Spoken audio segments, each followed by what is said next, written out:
because it requires a unified effort to protect America's elections. Unfortunately, this hearing is long overdue. During the 115th Congress, the Republican majority spent much of its time ignoring the intelligence and refusing to acknowledge the threat to our democracy. Frustrated by the lack of action on this critical issue, Democrats on the committee and the Committee on House Administration launched a Congressional Task Force on Election Security in July 2017.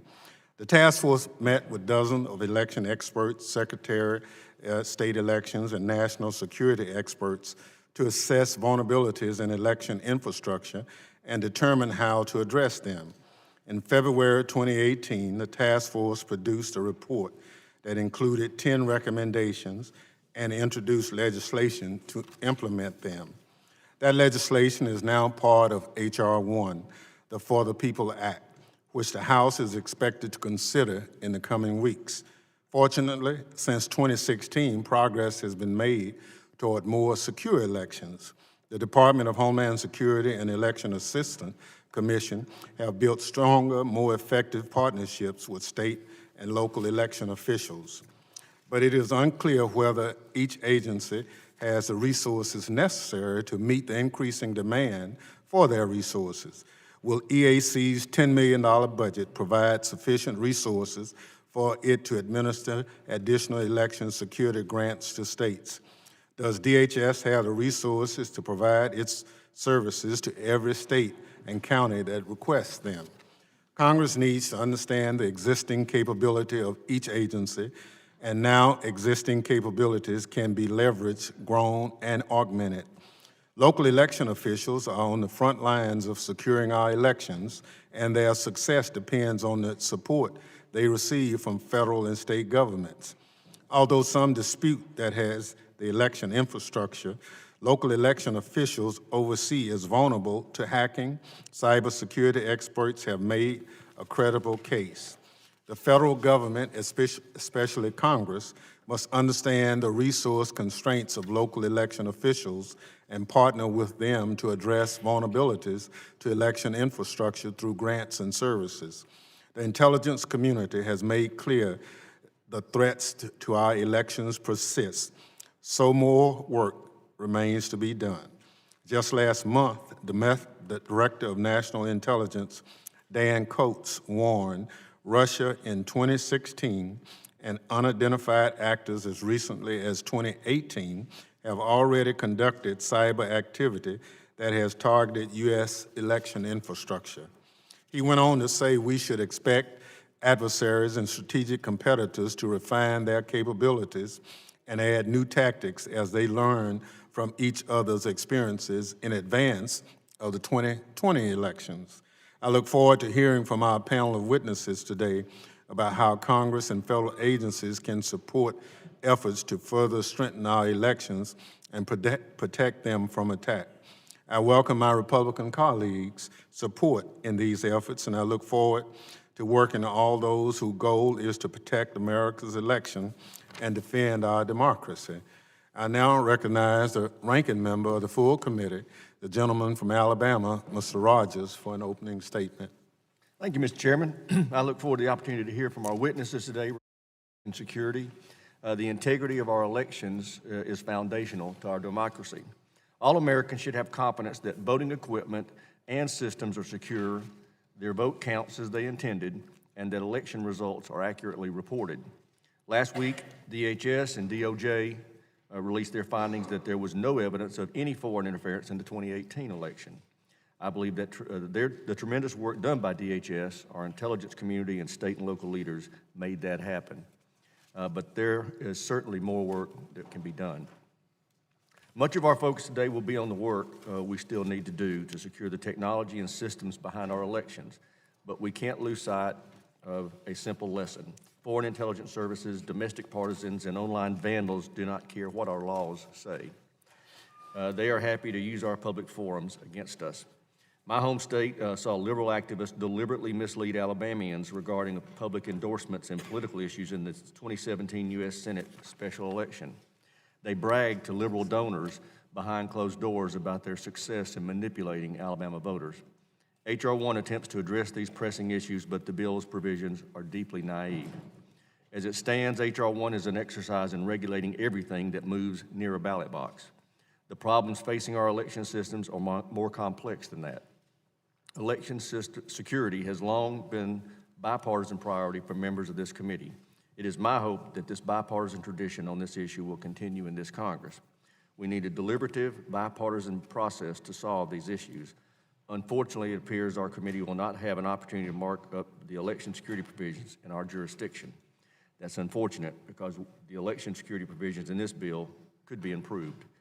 And I know members of both sides of this committee have some good ideas on how to make those improvements. As it stands now, much of H.R. 1's 570 pages appear to be a political exercise. That is why I'm very disappointed that election security, an issue where we have an opportunity to work together to move bipartisan legislation, has gotten caught up in a partisan political grab. I hope that when H.R. 1 stalls in the Senate, as it will, we will revisit the issue of election security in a bipartisan manner. I thank our witnesses for taking the time to speak to our committee about the work you are doing on the front lines of elections. And I yield back, Mr. Chairman. I thank the gentleman for his comments. Other members of the committee are reminded that under the committee rules, opening statements may be submitted for the record. I'd like to extend a welcome to our first panel of witnesses. First, I'd like to welcome Chris Krebs, the Director of DHS's Cybersecurity and Infrastructure Security Agency, back to testify before this panel. Director Krebs has been at the helm of DHS's cybersecurity activities since 2017, and he's been an integral player in shaping and developing the department's election security capability. Next, I'm pleased to welcome Mr. Tom Hicks, the current chairman of the U.S. Election Assistance Commission, and also congratulate him on swearing in a new batch of election assistance commissioners. We had the opportunity to hear from the chairman in 2017 when he came to speak before the Congressional Task Force on Election Security, and I look forward to hearing about his work since that time. Without objection, the witness's full statement will be inserted in the record.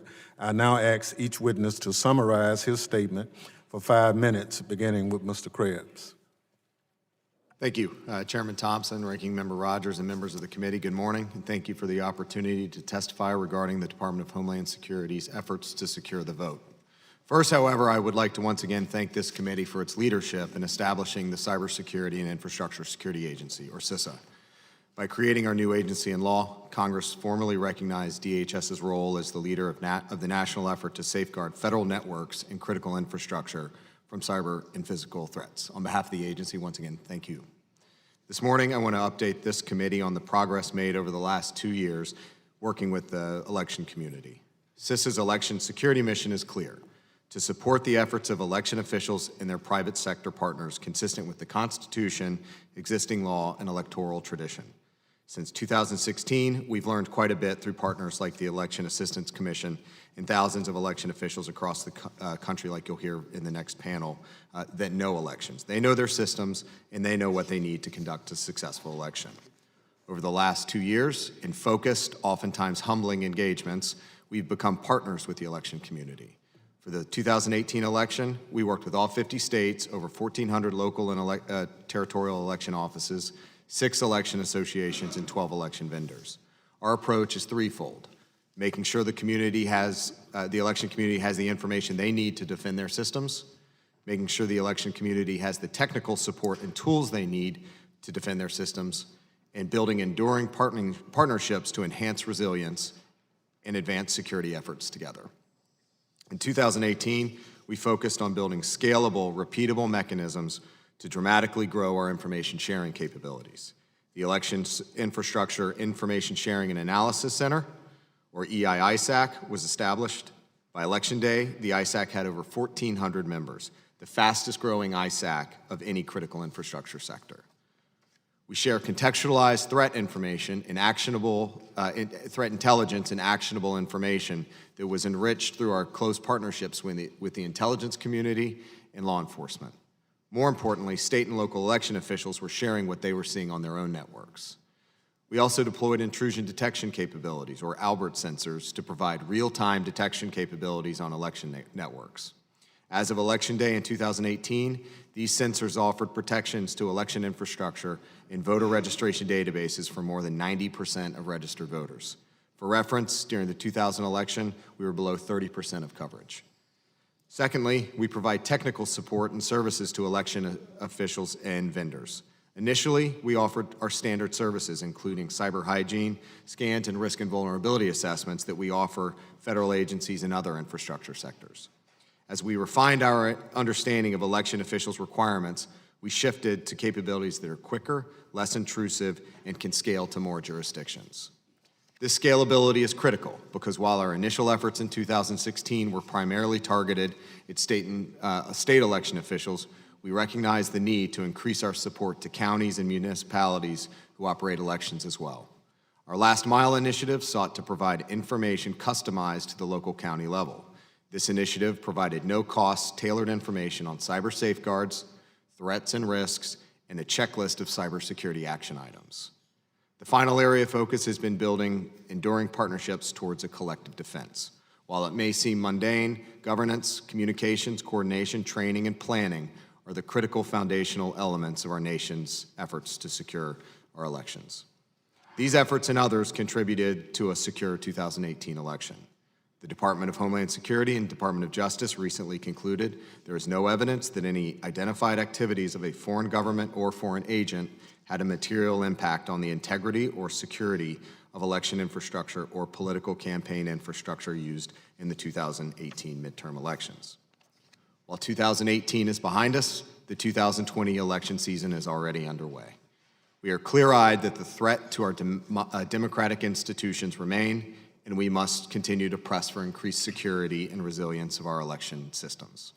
Over the next 2 years, CISA will focus on expanding engagement to the local level. We'll continue to work with election officials to improve both their and our understanding of risk, and with that better understanding of risk, we can support efforts by election officials and Congress to obtain the resources they need to secure their election systems. Once again, thank you for the opportunity to appear before the committee today, and I look forward to your questions. Thank you for your testimony. I now recognize Mr. Hicks to summarize his statement for 5 minutes. Good morning, Chairman Thompson, Ranking Member Rogers, and members of the committee. I'm pleased to appear before you today to offer testimony on the pressing issue of how to build partnerships to better protect American elections. Today's hearing comes 3 months after the 2018 midterm elections. Early estimates indicate that a record number of eligible Americans cast their vote in November. I congratulate the nation's election administrators and their teams for a job well done, inspiring work that staff and I saw firsthand as we traveled across the nation in the weeks surrounding the election. This work, coupled with improved lines of communications between federal, state, and local officials and federal agencies that serve them, resulted in no indication of foreign attacks on our nation's election infrastructure. The EAC is the only federal agency focused solely on elections, and this focus is of great value to election administrators and the voters they serve. The Commission's mission and other mandates established under the Help America Vote Act, HAVA, are as relevant today as at any time since the watershed bipartisan legislation was signed into law. We commissioners and the EAC staff stand ready to roll up our sleeves to address the unique needs of those we serve. Just last week, 2 new commissioners, Benjamin Homeland and Donald Palmer, were sworn in, joining Vice Chair McCormick and myself to make up a full slate of commissioners the agency has had in nearly a decade. Today's hearing and many of the Commission's own efforts focus on election security, which is only one key component of election administration. I've attached to my written statement a diagram that demonstrates the many different competencies that require election administrators' awareness and attention, from knowledge of election law and election technology to vote tabulation and post-election audits. Election officials must operate in each of these areas with no room for error. That's why the EAC works to provide resources to each of our competencies, and it's why we partner with other federal agencies to leverage their subject matter expertise. Some of the EAC's federal partners include DOD, DHS, Department of Justice, the National Institute of Standards and Technology, and the United States Postal Service. This morning, I will briefly address the EAC's work to help states secure their elections, including efforts to swiftly and responsibly distribute $380 million in newly appropriated HAVA funds to states and the ongoing work to test and certify voting systems. In the Consolidated Appropriations Act of 2018, Congress appropriated $380 million in HAVA funds to the states and eligible territories for projects and programs to improve the administration of federal elections. Within 3 months of the appropriation, the EAC received distributed requests for 100% of the funds from all 55 eligible jurisdictions and states. And 100% of the funds were quickly distributed to eligible states and territories to draw down. The EAC staff is currently examining the federal financial reports regarding how states spent funds last year. The recent federal furlough has slightly delayed this process, but from our early assessments, we believe that about 58% of the funds went towards shoring up election security, and about 33% of the funds was used to purchase voting equipment. After we complete our 2018 spending analysis, we will provide more specific details about the expenditures and the state's future plans for using HAVA funds. The distribution of HAVA funds is only one example of the EAC's work to strengthen election security. The EAC serves as a central partner with DHS in ensuring that the success of our national security efforts. DHS has stated that the Election Security Government Coordinating Council, the GCC, was formed faster than any other similar critical infrastructure sector council to date. The EAC took an early leadership role in working towards this accomplishment. Building on that success, the EAC convened discussions between election system vendors and DHS for the formulation of the Sector Coordinating Council, the SCC. Both the SCC and the GCC were formulated before the 2018 election year, less than 1 year from the critical infrastructure designation by DHS. In addition, ahead of the 2018 midterm elections, the EAC focused on steps our commission could take to further serve election officials operating in a new threat environment. On multiple occasions, the EAC brought together election officials, lawmakers, security experts, academics, and government partners for discussion and events to tackle this vital issue. And while talking about election security at forums is important, so is hands-on training. The EAC staff was involved in the establishment of Harvard University's Belfer Center tabletop exercises, which have since been conducted across the country.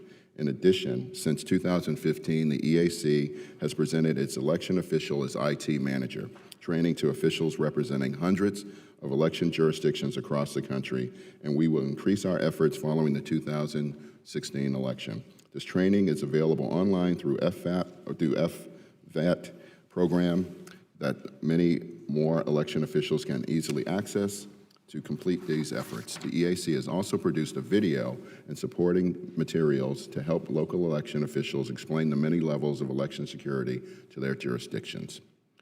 The final area I will highlight today during my testimony is the EAC's testing and certification program.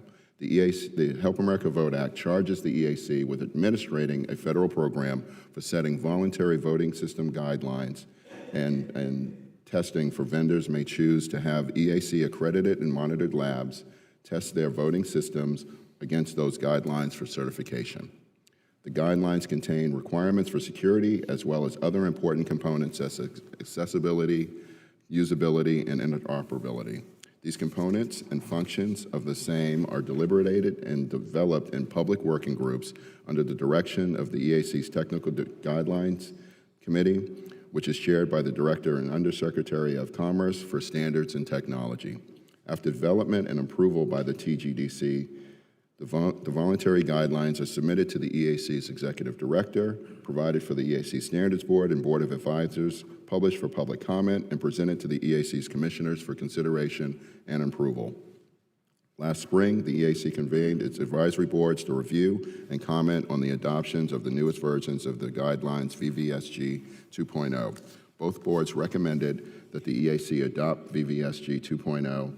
Now that a quorum, I asked for one additional minute, or 30 seconds. Granted. Thank you, sir.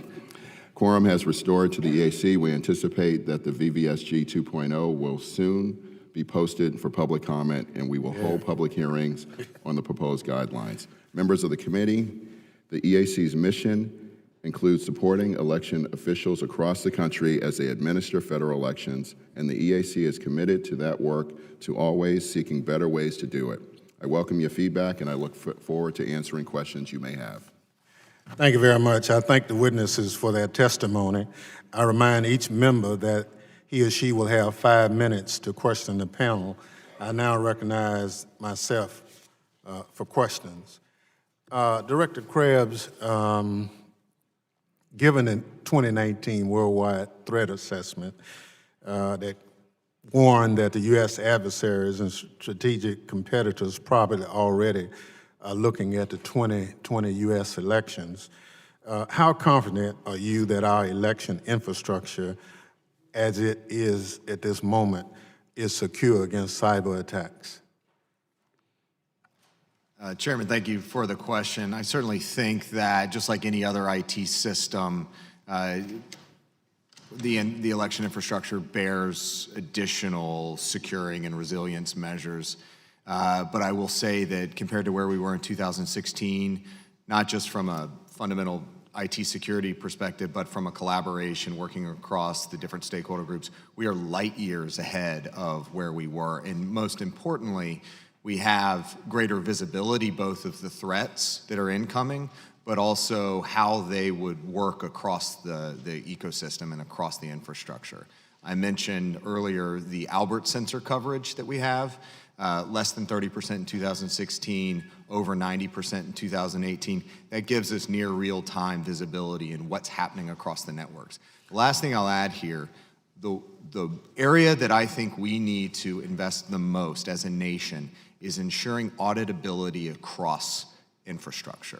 It's a key tenet of IT security. If you don't know what's happening and if you can't check back across the system of what's happening in the system, then you don't really have security. So to the extent that we can focus on an outcome of auditability throughout the process end to end, that's the greatest area of need in my view. So is that a matter of software or training or what? Yes, sir, everything. One area that we can focus on, and the good news is, from my understanding, and I would defer to Chairman Hicks, every state that's not already on a paper type ballot, whether it's hand-marked or whatever, every state, including the 5 that are on electronic machines right now, are moving towards paper. Paper helps that auditability process. Then you have after-election audits on the back end. But it's not just about the voting day, it's also all the way through the voter registration process, making sure that you have visibility and understanding of what's happening in those databases. Right. So, Mr. Hicks, are you concerned that so much of what we use is from international sources and the potential for a supply chain compromise is there, or has that issue come up in your review? It has come up in our reviews, but I would like to state that it's difficult to function in a world economy and not have some form of components coming from overseas. I believe that that's being looked at, but I believe that we can still move forward with a secure election process because the EAC certifies voting systems, and that's all components within those systems for the voluntary voting system guidelines and standards, and we certify the labs that do that as well. So I have very little concern in foreign components overall because I have great faith in our labs and in the overall structure of our voluntary voting system guidelines to ensure that those systems are functioning the way that the American people want them to. Hey, Mr. Krebs, you want to comment on that? Yes, sir. So I mentioned in my opening remarks that we have 3 primary areas of focus for 2020. One is extending to locals, but the second piece is better understanding the risk across the election infrastructure. As Chairman Hicks mentioned, supply chain concerns are certainly in that register of risks that we're looking at, but I'm actually, at this point, more concerned or focusing in on basic cyber hygiene practices. When we looked across a range of sectors and segments, what we saw was the election community still has challenges with basic cyber hygiene. And so what our area of focus is, helping with patching, helping implement multi-factor authentication, helping on phishing campaign assessments, things of that nature. So, before I run out of time, your testimony indicated that all the secretaries of state had participated in some aspect of your resources? Yes, sir. All 50 states have engaged with the department in one way, shape, or form. The election infrastructure, ISAC, for instance, has all 50 states as members. Thank you. I yield to the Congressman, there's one other aspect of that I wanted to jump on with Undersecretary Krebs was speaking about. And one way to ensure that the systems are functioning the way that they are intended is through auditability. And so once we move away from those 5 states that don't have paper trails associated with them, I believe that all states should be able to audit using some form of paper, but also to ensure that we continue on with the Help America Vote Act of ensuring that those who have disabilities and might not be able to use that paper can still vote independently and privately. Thank you. I yield to the ranking member for 5 minutes. Thank you, Mr. Chairman. Commissioner Hicks, in your opening statement, you made reference to the fact that last spring the EAC had distributed $380 million in FY 2018 funds to the states to improve their elections. To date, how many states and territories have been able to spend their allocation? I know you said 100% of it had been distributed, but have they been able to spend it? All the states are spending that money now. They have up to 5 years to spend the money for additional things. It's basically an infrastructure grant. So if we look towards and continuing on with infrastructure, it won't be built within 3 months, but it would be carried on for the 5 years that Congress appropriated that money for. They're just starting to spend it. Yes. Okay. H.R. 1 authorizes, and this is also from Mr. Hicks, H.R. 1 authorizes nearly $1.2 billion over the next 2 years to local election security improvements. Is it feasible for states to buy equipment, implement the new security measures, and get poll workers trained in time for the primaries 2 years from now? I missed part of your question, sir.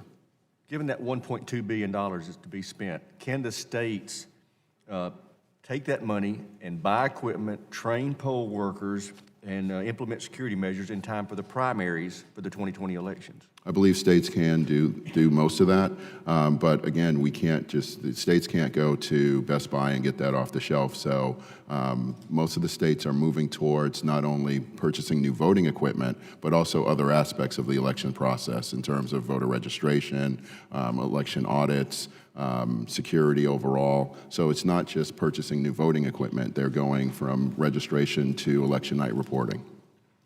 My point is, I just don't see how they're going to be able to get that done by the 2020 primaries. I mean, they're right, talking about next March is Alabama's primary. Some of them are as early as February, January of next year. And finally, from Mr. Hicks, you talked about certifying, that the EAC certifies election security systems. Can you tell me more about that certification process? It's voting systems overall. So basically, for voting systems, once the state decides that they want to fall under that process of our voluntary voting system guidelines, those systems are sent by the vendors to our test labs and then certified to those sorts of standards. It's the same as if computers or iPhones or other aspects of that, they're tested to a certain standard.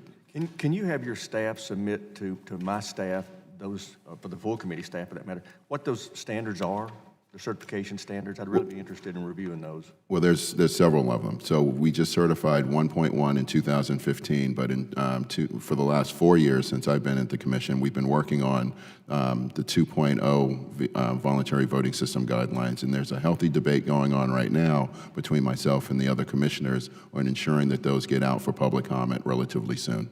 Good. Mr. Krebs, can DHS and EAC complete supply chain security and other qualification mandates on vendors required by H.R. 1 fast enough for states to know that what they're buying is acceptable machines in time for the 2020 primaries?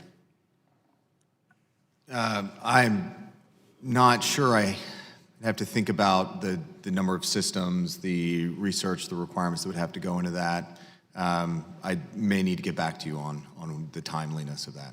Okay, and then my final question is, these 5 states that currently have audit concerns, y'all both made reference to the fact they're moving toward paper.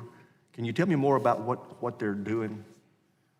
So those states are purchasing, some states are already in line to purchase new voting equipment, like Georgia overall. But some states are putting bids out to other manufacturers to get some sort of paper. So it's basically little things like buying anything. There's different models out there, and what works best for those states is what those states are going to purchase. But there are other aspects of voting systems that are out there, optical scan machines or just paper-based systems overall, where states are looking towards getting those so that they can audit those at night and after election night and so forth. Do you have a timeline when they expect to be able to get to that auditability? I think it's an ongoing thing. So the first purchase of voting equipment under the Help America Vote Act was more than 15 years ago. And as I say, how much confidence would folks have on computer systems that they purchased 15 years ago? But the EAC gives guidance on maintaining aging voting equipment to ensure that those systems function the way that they were designed to. So I would say that it's an ongoing process, so it might not be fully completed in 2020, but 2022, 2024, as elections continue on, more systems will be mothballed. Thank you. I yield back. Thank you. Chair recognizes the gentlelady from New York, Ms. Rice. Thank you, Mr. Chairman. Mr. Krebs, I'd like to start with you, if I could. I applaud the progress that you've made protecting the machinery of our elections, but what I want to address now is another part of election protection, and that's protecting the campaigns and the political party committees from attack. Everyone is well aware of what happened in 2016. There was the hacking of the DNC, the D-TRIP, and the Clinton campaign, all hacked by Russia.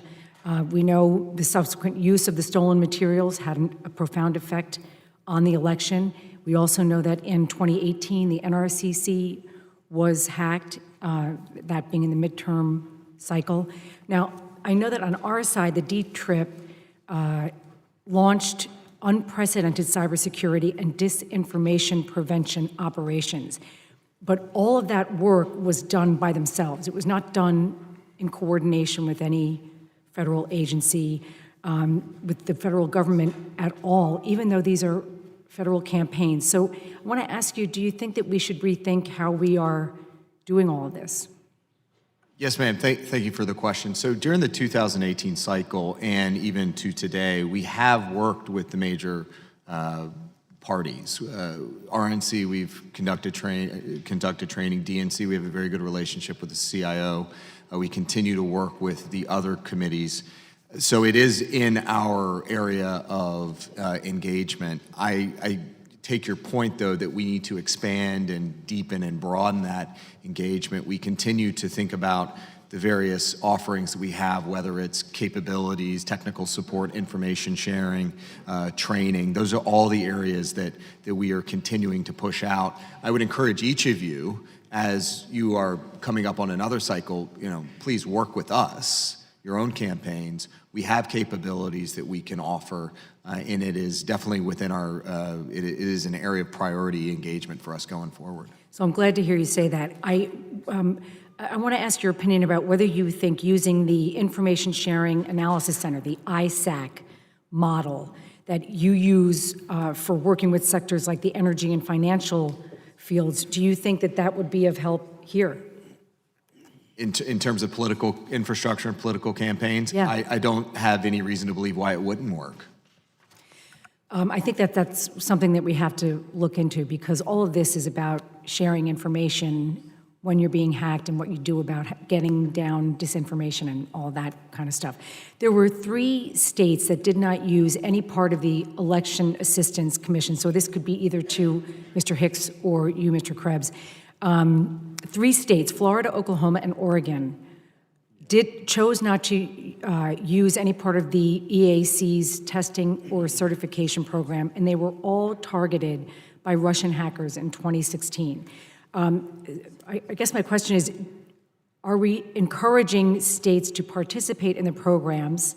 And I understand the tension between, the states' rights over how their elections are run, but there is, I guess I would ask you, do you think that there is a role for the federal government to play, and did the federal government do enough to participate states, to encourage states to participate in the program before the 2018 cycle, and how many states will be participating in this in the 2020 cycle?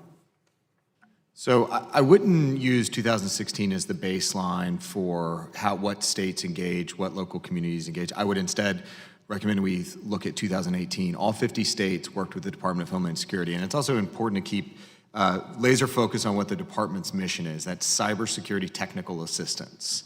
The election capabilities, that resides with the EAC and NIST and the others. We are very focused on cybersecurity capabilities. We had all 50 states, 1,400 jurisdictions, a number of election equipment vendors all playing ball with us. The difference between 18 and 16, and I hope that you'll hear this in the next panel, was trust. In 16, there was no relationship between the department and EAC. There was no relationship between Secretary Padilla or Secretary Merrill. Right now, those relationships are strong and growing stronger. So I am very confident that going forward that we have the baseline of engagement and partnership in place to only continue to improve the security and resilience of the voting system. Thank you for the question, Congresswoman. There are two aspects that I would like to point out with for two states that I went to last year. I went to Oregon and I did go to Florida as well. In Oregon, I saw the wildfires that were going on, and they were looking towards the EAC to get some sort of guidance in terms of overall aspects of running their elections. They're an all-paper state, so they do everything by vote by mail. So they were, I think, on top of things in terms of moving forward. Florida, I had the honor of going down to visit with Bay County, which was devastated by Hurricane Michael, and to see their election folks basically in tears, but being happy that the EAC was there to document their concerns and get others to see that. And I hope that our staff will be able to have the videos that we took up relatively soon, so folks can pay attention to that and not forget those folks as well. I think that there are different aspects that the states have gone to use our services. So we do touch all 55 jurisdictions, the 50 states, and the 5 territories in the District of Columbia. So I believe that, as Undersecretary Krebs talked about, there was a lack of cooperation, not cooperation, but communication with federal partners before that. But I think that since the EAC's founding in 2003, that we have helped states to improve the process. And so I think that as each election goes on, that we will continually improve that process. Thank you. Thank you, Mr. Chairman. Thank you very much. Chair now recognizes the gentleman from New York, Mr. Katko. Thank you, Mr. Chairman, and I want to congratulate you on becoming chair of this committee, and I'm looking forward to working with you and Mr. Rogers. And I know, based on past experience with you, that we'll continue the fine bipartisan work on this committee that I wish the rest of Congress would engage in. Mr. Krebs, it's nice to meet you. I'm now the ranking member of the Cybersecurity Subcommittee, and in that capacity, I think we'll become well acquainted with each other going forward. I was heartened, Mr. Krebs, by what you said in your testimony today and what you said in your written testimony, that there's been no evidence to date that any identified activities of a foreign government or foreign agent had a material impact on the integrity or security of election infrastructure or political or campaign infrastructure in the 2018 midterms. That's a great thing. But I also kind of took pause by what you said, that election security's come a long way, but it bears additional measures. And one of the things you mentioned was audibility. I want to make sure I understand a little bit more in depth. What are some of the additional measures you think we should be taking to make sure that we do the best we can to secure our elections? So I continue to believe, and the Secretary Nielsen has been consistent with this as well, but voter verifiable paper trails are critical elements of auditability. and then after election audit processes. And I don't want to stipulate to any specific type of audit. There are a number and variety of audits that can be implemented based on the systems that are in place, but those are two elements. Mr. Hicks, is there anything you want to add to that? I believe that the states in 2018, when they submitted their request for funds to us, allocated over $20 million to go towards the auditability of elections. There are many different ways to audit elections, and then as we move forward, the EAC has done a paper on 6 ways to do audits, and I hope that states take advantage of those resources. Now, Mr. Hicks, you also mentioned that as part of the process of review, you wanted to look all the way through the voter registration process. Could you explain the different steps you would like to look at as far as doing your audits of the election security? So it's basically to go, it's not just depending on audits, it's basically to go from voter registration and list maintenance to ensure that the folks who are on the rolls are the people who are assigned to that. Many states have gone towards online voter registration through the DMVs and other aspects. Some states have gone to automatic voter registration, and then you go towards polling places to ensure that people have access to the polls, to make sure that the ramps for those who have disabilities and wheelchairs and so forth can still get in there, and the height of the machines and so forth, to poll worker training. I think that's a vital part. They're the front line of defense that we have in terms of federal elections.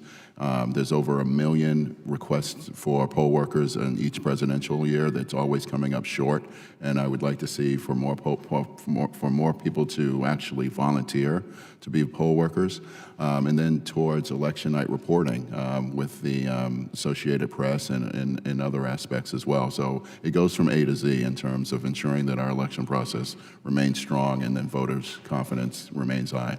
Is there anything you want to add to that, Mr. Krebs? No, sir. Okay, another question I have is,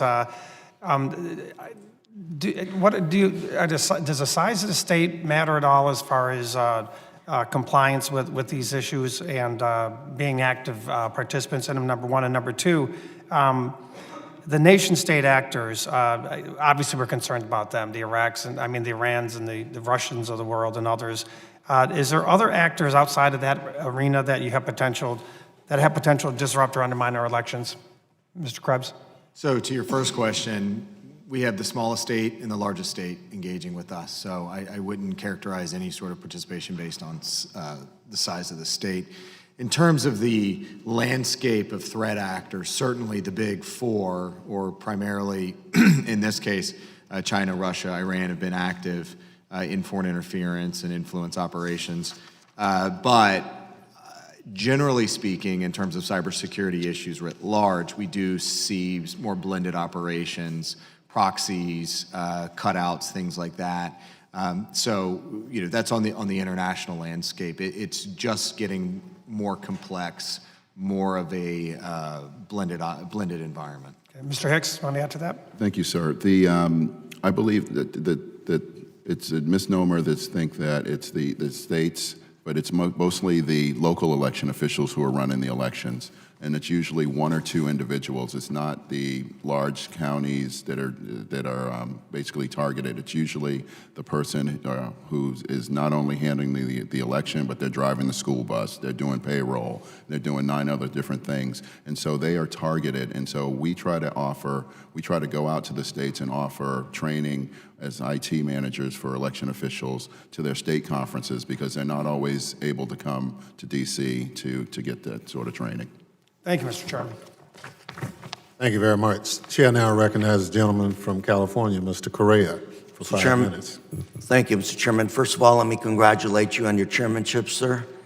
And wanted to also thank you for holding this most important hearing on our democratic institutions, our voting system. The integrity of our votes goes to the heart of our democratic system in this country. Thank you very much, sir. First question I have is for Mr. Hicks, and that is, during the recent government shutdown, secretaries of state across the country were notified that conversations with the Department of Homeland Security would be suspended.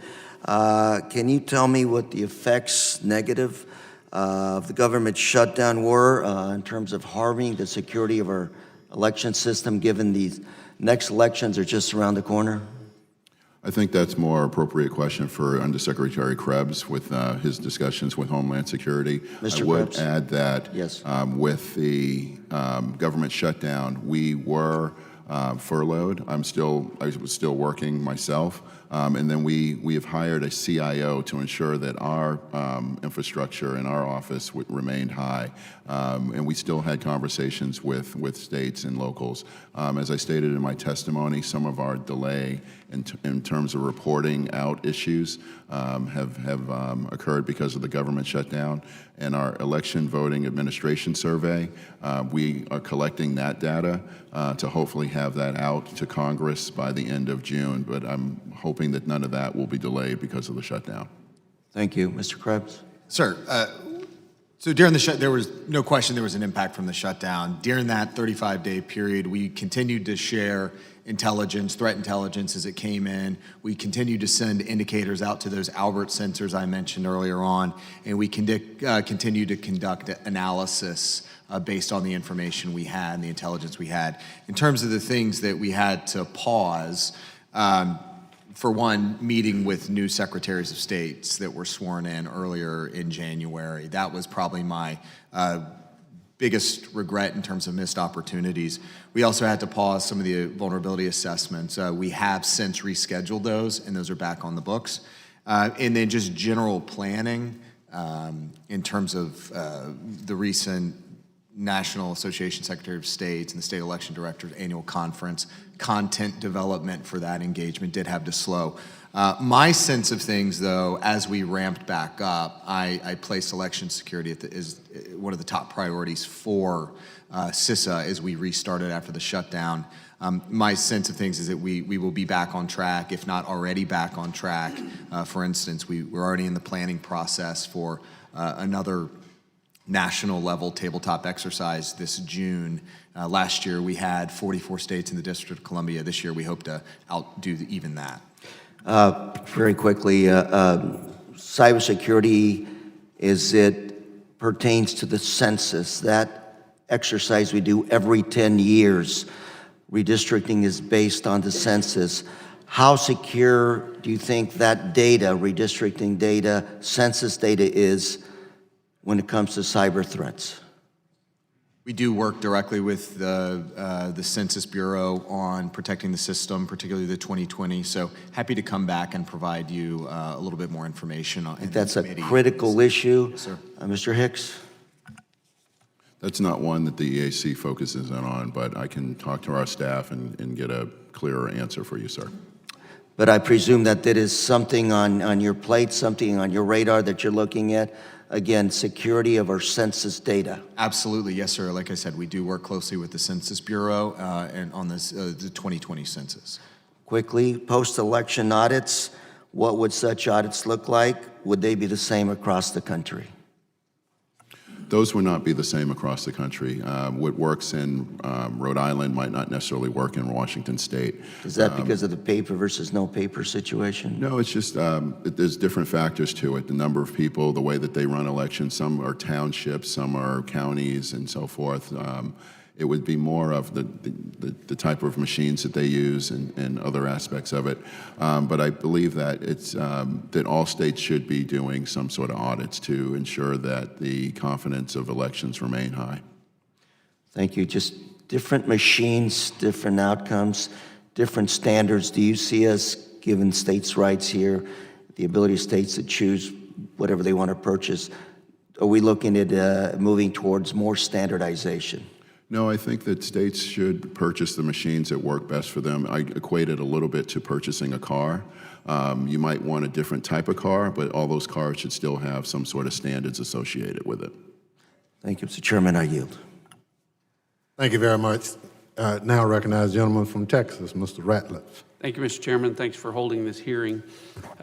Securing election infrastructure is and rightfully should be one of the central priorities of this Congress and certainly a priority for the American people. I will say that I don't think that Title III of H.R. 1 adequately brings forth solutions that effectively and efficiently addresses the issue of hardening election security, much less do so in a bipartisan manner. I do want to start with you, Director Krebs. Good to see you again. One of the things that CISA is in a unique position to do now is it sits between the resources and capabilities and intelligence of the federal government and the innovation that's happening in the private sector. But one of the things that I have heard often over the last 4 years as the chairman of the Cybersecurity Subcommittee is that the amount of actionable intelligence or information coming from the intelligence community being provided to the private sector through DHS is not enough, or is not good enough, or is not timely enough, or is in some respects stale information. You and I have talked about that. I'd be curious in your perspective now as the director of CISA, address for me the progress with respect to that issue. Sir, thank you for the question. It's for sure a continuous improvement process. We're better today than we were a couple years ago.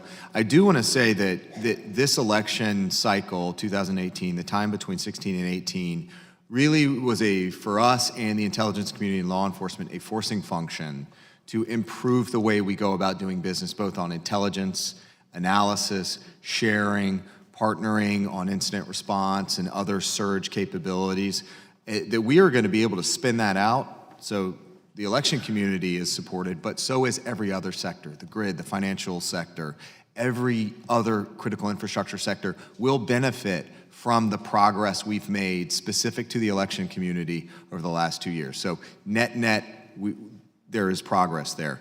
In terms of the specific information sharing, I mentioned those Albert sensors. One of the things that we really worked closely with the intelligence community on was helping the IC understand what the information, the network defense requirements were of the community, of the election community, so that they could refine their collection and analysis and then push their refinements back out into the network defender space.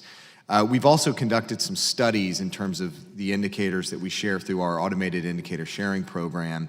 And based on those studies, 30% of the indicators that are shared are unique, and they have a unique shelf life of about 120 days. That is one of my areas of focus for the agency, of finding where we're unique, finding where we have value add, and we are not competing or supplanting a private sector capability, but really taking action using those intelligence community capabilities. So when we talk about the election infrastructure threat landscape, we talk about needing to provide our federal partners, but also our state and local officials and private sector vendors with the information and capabilities they need to better defend that infrastructure. I noticed in your testimony, you talked about DHS hosting a tabletop the vote exercise really for that purpose in terms of identifying some of the best practices and areas for improvement on cyber incident planning, preparedness, identification, response, recovery, all of those things. What's your overall takeaway from that exercise? Was it impactful, and how so? So my sense of things is, yes, it was impactful. I suggest you ask the next panel whether they found that useful, that exercise useful, but I think the numbers prove that it was at least a coordinating moment, that we got 44 states and the District of Columbia participating over 3 days in the middle of primary season. That in and of itself shows that the community is participating. We also had social media companies, we had political parties, we had the Department of Defense, the intelligence community. We believe we can do better, and so we're going to do the tabletop the vote exercise again, as I mentioned, once again this summer. But it really reinforced for us that any small piece of information that an election official finds, they should share, because a bunch of small things can add up to a big thing. And that was kind of along the see something, say something line, really trying to reinforce that information sharing both ways can lead to better defense across the systems. Thank you, Director. I see my time's expired. I yield back. Thank you very much. Chair, recognize the young lady from Michigan, Ms. Slotkin. Good afternoon, good morning. Thanks for being here to both of you. I agree with my colleagues. I think election security is got to be one of the most bipartisan issues. We can all agree that threats to our democracy, the integrity of our democracy, is a threat to our national security. If we, as a people, do not believe in our system, all forward progress is lost. So I think it's an extremely important issue. I think that there are two pieces to it that I'm worried about. One is actual election security, right? So the integrity of the actual systems, and you've spoken to that. But then there's the perception that the elections, particularly in 2020, may not be fair and free, right? On both sides, regardless of what side you're on. You've talked about good work that you're doing, and I appreciate that. But if you can just give us your sense on both issues, what keeps the one issue on both issues that keeps you up at night? What are you most worried about on election security, actual integrity of our system, and then on the perception, right? Because I think for all the good work you have done, there is a huge group of people who are just ready to say on both sides that 2020 isn't going to be free and fair, which is deeply concerning to me. So on election security and the perception that they're not secure, what keeps you up at night for both of you? So this question lasers right in on, I think, the biggest area of discussion that we need to have in the country right now. So first and foremost, on the security of the systems, we've both mentioned it several times. The committee members have mentioned it. We've got to get to end-to-end auditability. That is the key. Understanding what's happening across the process is critically important. On the perception, we did a lot of work throughout the 2018 cycle on education and awareness, not just of the voting public, working with the EAC and some of the election associations. We issued guidance, awareness materials, reinforcing that go to trusted sources for information on elections. Those trusted sources are the elected officials at the state and local level. Go look at the state secretary's website for information on when you vote, how to register, what the deadlines are. Go to the source. Don't listen to whatever third party, fourth party, whatever have you, which plays into the bigger part of we have to do more awareness building in this country and introduce critical thinking and reinforce critical thinking. As we're just deluged with information, it's too easy to just click like and forward on or whatever. We've got to have people thinking, where is this information coming from? Why is it being served up to me? And that will continue to be one of our priorities going into 2020. Thank you for the question, Congresswoman. I agree with Secretary Krebs, but I also wanted to add a couple of other things. One, election interference is nothing new.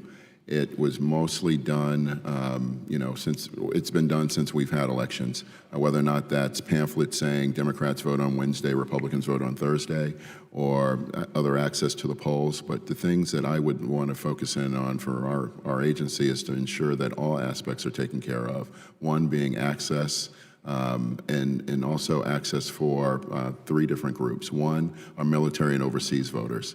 Who don't always have access to ballot boxes and so forth. Two are disabled voters who might not be able to get access inside the polls themselves. And the third would be language minorities. So I know I have a very short time, and thank you as a military spouse for ensuring that our military can vote. That's a big issue for the military community. So you both mentioned this, and the perception, the concern that the perception that these aren't free and fair elections, the role of social media, of news, of third sources, passing along the wrong information. Can you do your jobs without the social media companies doing more, particularly social media companies, doing more to identify and disclose who is actually paying for some of the ads that are coming through, who are actually, originating and spreading this information? Can you help me understand their role in making your jobs harder or easier? So transparency for certain is key. I will say that the social media companies deserve some credit for what they did, how they stepped up in the 2018 cycle. On Election Day, we had a National Situational Awareness War Room, both a virtual presence where all states and a number of states and local jurisdictions were plugged in, but we also had a physical presence at our facility in Virginia. And the social media companies participated. Now, what that allowed us to do is when election officials identified disinformation, misinformation, or just flat out false information that was being passed around, videos that had been edited but saying, look, this machine's changing my vote, that was immediately flagged for the social media companies. Social media companies were able to get to ground truth with the election official. They were able to pull down that false information because it was in violation of their terms of service. And then the election official was able to say, here's what really happened. Don't believe that. So they played a part. There's always much more to do here, and keep in mind that the adversary will continue to pivot as we raise defenses and block off avenues. Thank you, gentlemen. I'm almost immediately out of time, so appreciate it. Thank you very much. Chair now recognizes the gentleman from North Carolina, Mr. Walker. Thank you, Mr. Chairman. Director Krebs, is there any evidence of foreign interference in the 2018 elections? So as I indicated in opening in my written, the statement issued by the DOJ and DHS last week indicated that there was no evidence of attributable activity to a nation-state actor of material impact on the election. Thanks for covering that again. Just want to make sure that we're on the record with that. Is there any evidence of domestic interference in the 2018 elections? I would have to defer you to the Department of Justice on that. Okay. How should we or how do we define interference? Is it just hacking and abusing voting systems, or does it also include false or misleading political statements? Well, I believe the way the 2016 intelligence community assessment broke things down, at least the way I look at foreign interference, is consistent with that report. There's hack and leak campaigns that was targeting, for instance, in 16, the DNC releasing sensitive emails. There's the social media campaign, the disinformation, trying to sow divisiveness across the community. And then third is the actual technical cybersecurity operations, focusing on election infrastructure. It's important to note that any actor could do any of those three things. It's just a matter of capability and then effectiveness. Okay. I want to go to Commissioner Hicks. Before I ask my question, I do want to say, Commissioner Hicks, I think that's the best baritone voice I've heard since Lou Rawls. I don't know, maybe you could slow jam the election news with Jimmy Fallon sometimes. I don't know. But my question is, what separates interference from political free speech? Can you give us a line or describe the parameters there? That's a difficult question, but thank you for the compliment, by the way. The Election Assistance Commission focused mostly in on the administration of elections, and so we work with the states and local officials to help them administer the election in a way that ensures that confidence remains high, that there's no interference with the First Amendment rights of individuals or groups, but to ensure that our role, and we stay in our lane with that. So from what I'm understanding, it's a hard line to call, or it's hard to interpret. Who ultimately does make that decision where it crosses over in being more just somebody's rant or somebody's free speech rights versus someone else who would call that interference?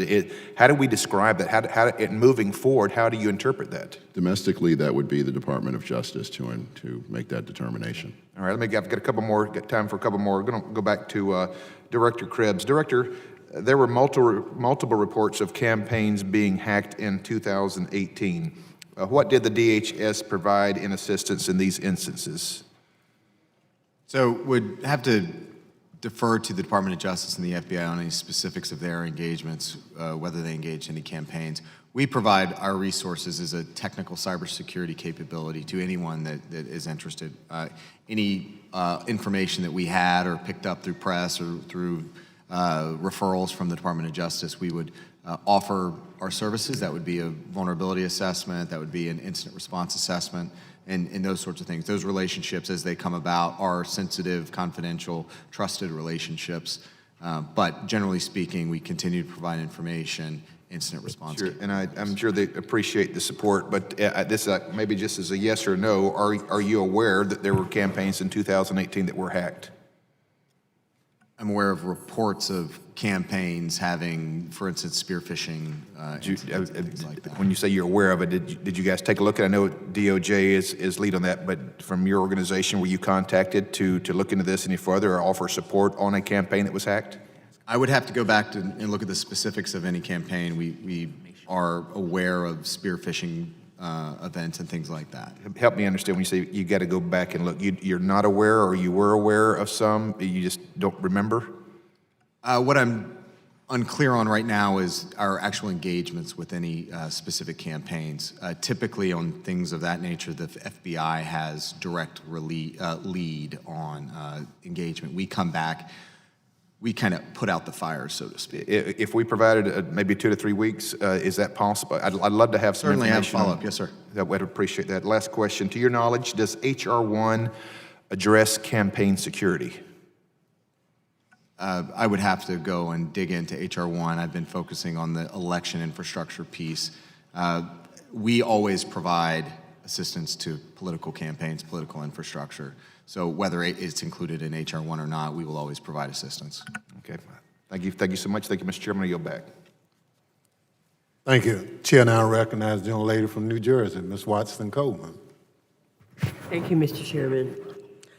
I'm concerned about reports that election vendors don't fix vulnerabilities once they've been made aware of them, and that in fact it's not just recognizing a vulnerability and then reporting it, not having it dealt with, but even years have been involved. What role does the EAC have in making sure vendors are taking steps to remedy vulnerabilities when they find them? If a vendor is, thank you, Congresswoman, for the question. If a vendor is a registered vendor with the EAC, they have a certain amount of time to report errors with their machines to us and fix those vulnerabilities. And if they don't fix them? Then we don't have enforcement authority in terms of fining and so forth, but we can go towards the decertification of their voting equipment. Does that mean that then no one can purchase their voting equipment? Then it would not be certified under EAC standards. Mm-hmm. And so no one could purchase and use their voting equipment? Someone, since it's a voluntary system, folks could still purchase that equipment and use it. To what extent have we knowledge of that kind of a problem? If voting machines are basically computers, and so if there's patches that need to be made, then those are acknowledged and fixed. Mm-hmm. But to what extent do we know of it being a problem where a vendor has been given sufficient notice and still has neglected to fix these things? Is that a pervasive problem? Is that a rare problem? I'm not aware of any issues to that degree. Do you think that we need some kind of enforcement authority in some entity, I don't know which one it would be, that would compel those types of vendors to correct the situation? If Congress gave us that authority, then we would, like we have with all of the issues with the Help America Vote Act, we would act accordingly. Mm-hmm. I know that a lot of work is being done with states and the secretaries of state. I'm wondering, in my state, there are 21 counties, and the counties are basically the entities that run the elections and the municipalities carry out.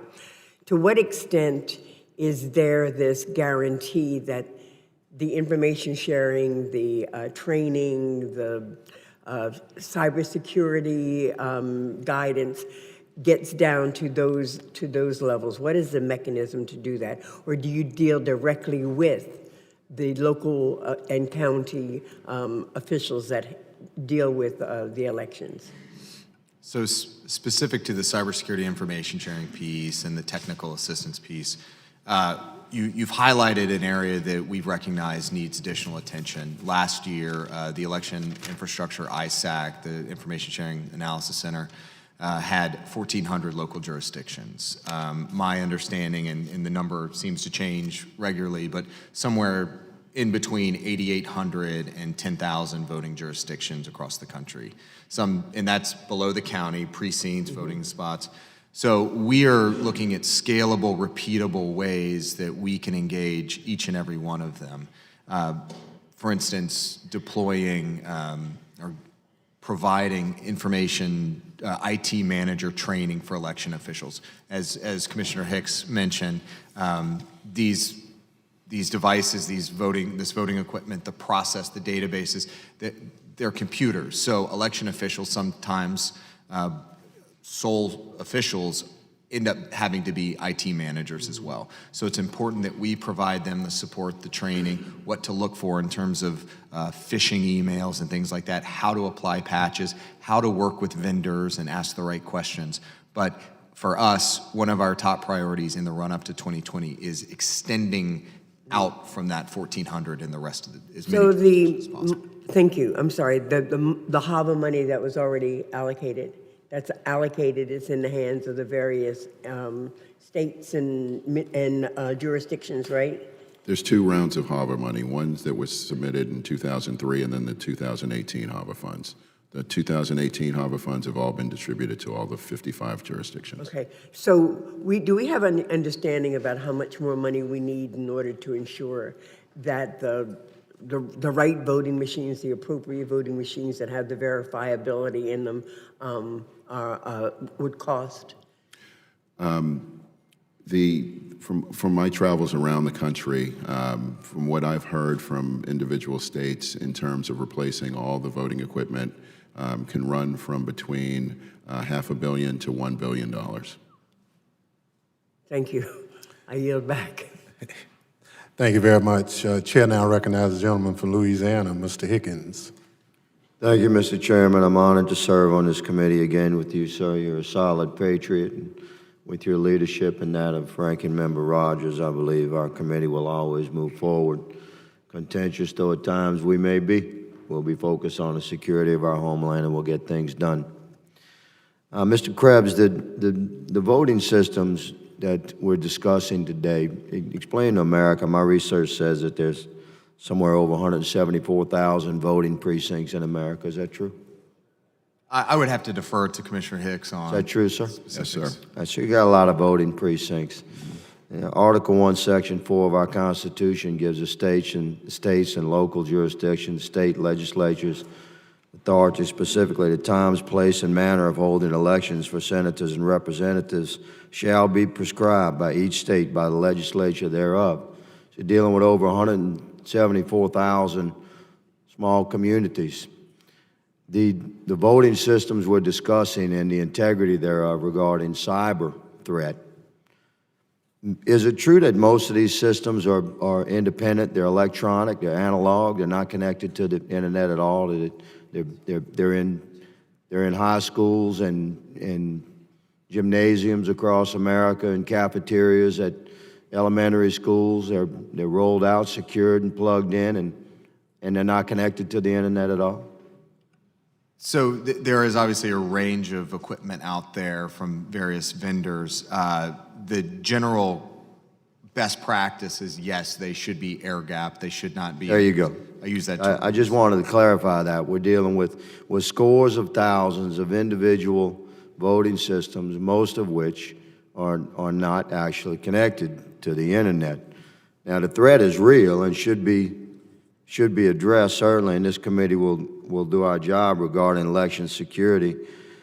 In the densely populated areas, there's obviously a threat to a single precinct would be more significant regarding numbers as opposed to more rural areas. Is that correct?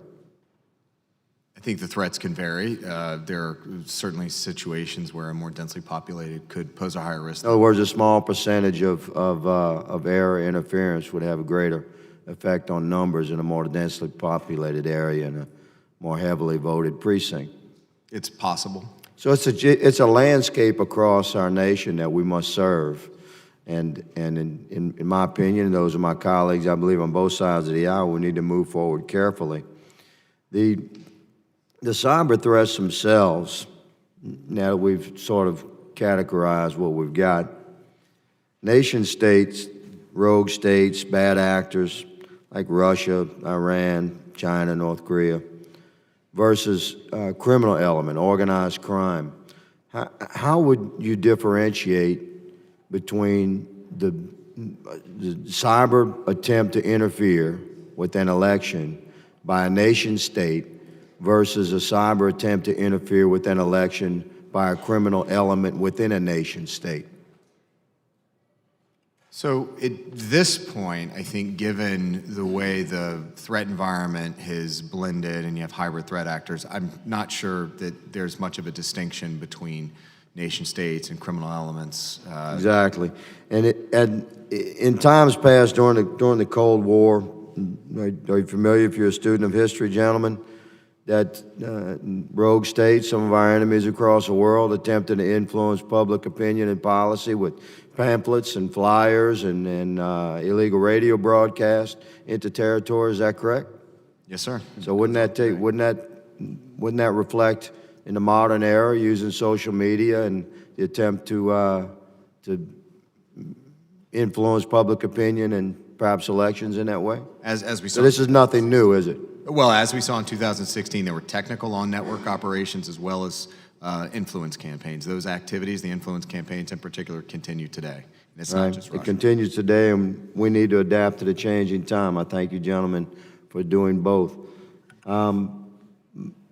Hicks, as an American,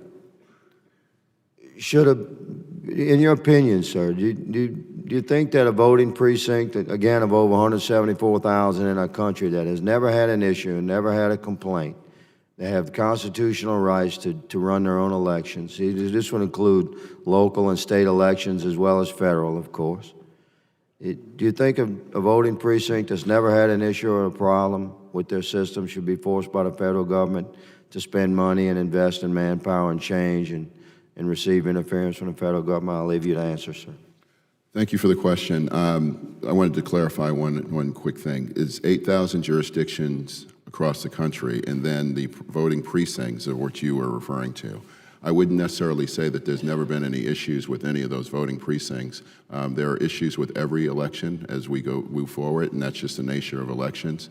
But we need to address and adapt to each issue as they arise. Well stated, sir. I yield back, Mr. Chairman. Thank you for your indulgence. Chair now recognizes the gentlelady from New York, Ms. Clark. Thank you, Mr. Chairman. I thank our ranking member, and I thank you, gentlemen, for appearing before us today. As a follow-up to a question my colleague, Ms. Bonnie Watson-Coleman of New Jersey, asked, how is DHS and EAC prioritizing outreach to the local governments, local level? Well, the former president of the National Association of State Election Directors was actually from New Jersey, and we worked really closely with him and all other states to ensure that the process was moving forward. So it's a high priority for us. It's one we take seriously, but it's not our only priority. DHS, #1 priority, more local engagement.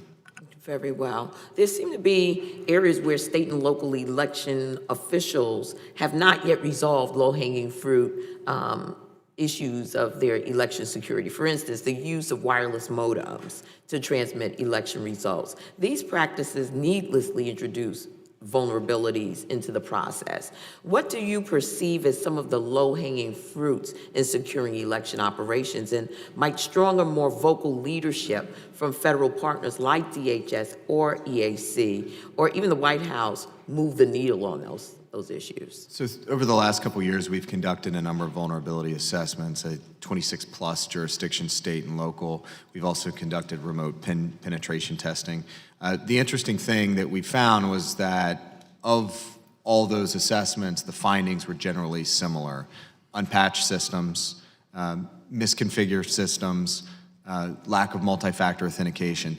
So what happened is we took a lot of that learning across those assessments, worked with the Government Coordinating Council, which is state, local, EAC, the intelligence community, law enforcement, and put together, when Congress appropriated that $300 million, the last HAVA tranche of money, and provided some expenditure guidance. So Our sense of things is that we have been pushing out those best practices, but there's certainly more to do. And on the point of the modems, and I used air quotes when I said air gap on a lot of the equipment. Yes, there is equipment still out there that has modems that's only used in very discrete circumstances. Nonetheless, absolutely, that's why I used my air quotes there. It is a best practice to disable or remove that capability. In some cases, there was simply no other alternative for jurisdictions in the 2018, so that capability was limited but left in place. Auditability can also help identify and spot any irregularities, but my sense and understanding is going forward that continues to be one of those priority actions, low-hanging fruit, as you mentioned. Thank you again. I think it goes from A to Z, from voter registration all the way to election night reporting, that all aspects of elections should have some sort of security to it. We've talked a lot about cybersecurity, but I also think that physical security should also remain high. And also we should continue with our quest to have all elections being audited, because then it remains, the confidence of the election remains high. The way that those audits are conducted can be done by each individual state, but I believe that, in my own personal opinion, that we need to ensure that we do all we can for confidence of the system.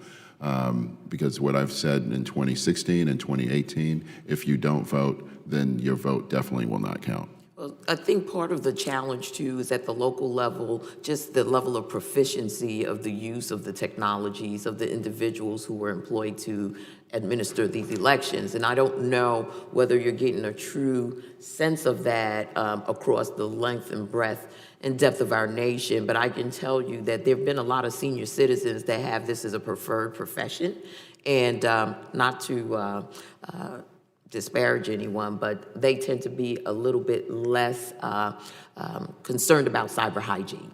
And so I think that there just needs to be a consistent outreach to these local jurisdictions and helping folks to really be trained and vigilant around the work that they do. And just one more question. I know that we had talked about 5 jurisdictions that have paperless voting. And I want to be corrected if I'm wrong, but the only record that the votes cast on these machines is a digital record stored on the voting machines themselves, which means if the machine is hacked, election officials have no paper ballot they can count on by hand to determine how the voter really voted. Is that correct?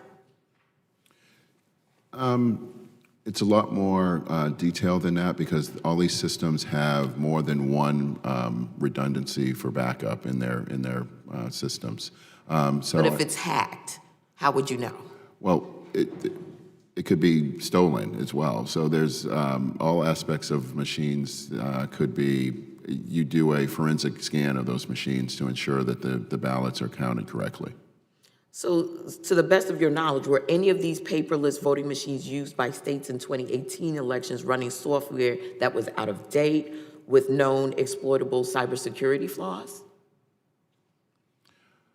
I would have to go to my staff to see what the actual scanning of those districts were, because it's not just those 5 individual states. There's other jurisdictions around the country as well. So it'd be good if you could get back to us with that. It's very important, as you talk about auditability, that we are exact in how these machines can be exploited. I would also point to the fact that a lot of these states are moving away from machines that don't have a paper component to them. We want to expedite that, right? Thank you. You're back. Thank you, Mr. Chairman. Thank you very much. Chair now recognizes the gentlelady from Arizona, Ms. Lesko. Thank you, Mr. Chair, and thanks for calling me a young lady. I really like that. I got to hang around here more often. My first question is for Mr. Krebs, and thank you both for being here. You know, we've hit on this a little bit with Mr. Walker, but there was a lot of media, there still is a lot of media out there about how the Russians allegedly interfered in the 2016 election, and I think we found out that a lot of it had to do with social media misinformation.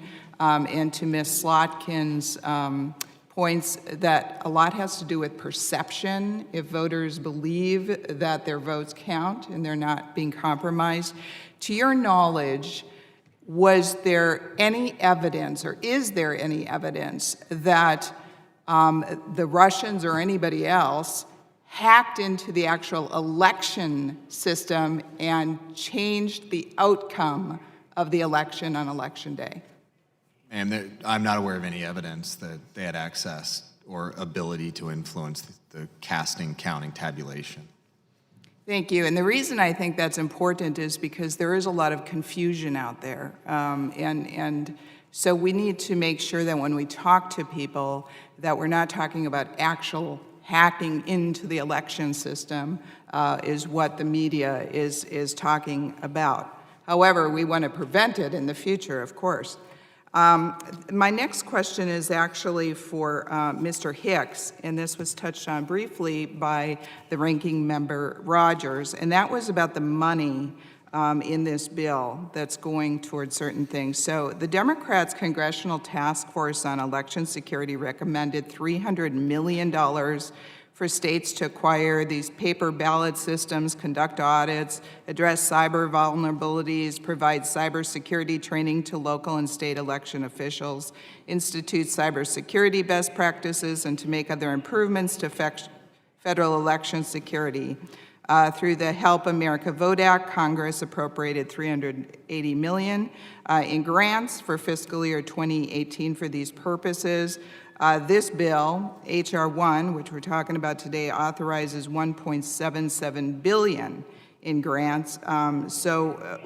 Why do we need to give states an extra $1.77 billion to do the same thing that in this task force they said they could achieve with $300 million? The states, from the states that I've traveled to all 50 states in the last 4 years or so, and the states have all indicated that federal elections occur every 2 years, and that the replacement of voting equipment from the 2002, 2003 initial Harbor funds needs to be done. And the money that was put into the Help America Vote Act funds for 2018 did not just go towards machines. They went towards Title I, which gave states a lot of leeway into improving the voting process, whether or not that was voter registration, audits, communications, and other aspects as well. So, Mr. Chair and Mr. Hicks, so I don't know if you answered, why if it, in one report it said you need only $300 million, but this one is $1.77 billion, do you know why? I don't know why. I believe that they were going towards one aspect of the process in terms of, and I have to read back through the report, but I'm assuming that it was one aspect of what they were looking at as opposed to overall with H.R. 1, because I believe that they were just looking towards certain machines, but I believe that maybe H.R. 1 covers a lot more than just the one aspect of it. Thank you, sir. Thank you, Mr. Chair. I yield back my time. Thank you very much. As a point of clarification, the $1.8 billion was for over 10 years. Period of time. So it was not just 380, a one-shot deal. So it's in anticipation that upgrading will be a constant rather than just static for one time. Chair, recognize the gentleman from Rhode Island, the former Secretary of State, Mr. Langevin. Thank you, Mr. Chairman, Director, and Director Hicks, thank you very much for being here and for your testimony.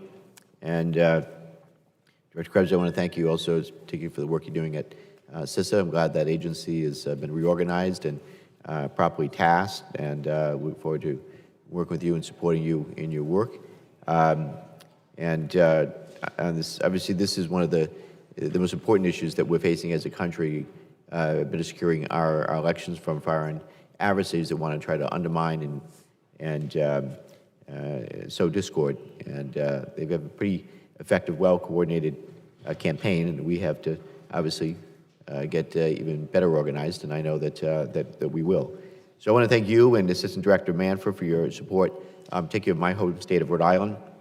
I had attended one of the final planning meetings before the election with our Secretary of State, Nellie Gorbea, who testified before this committee along with you, and also the DHS personnel in the room made vital contributions to that discussion.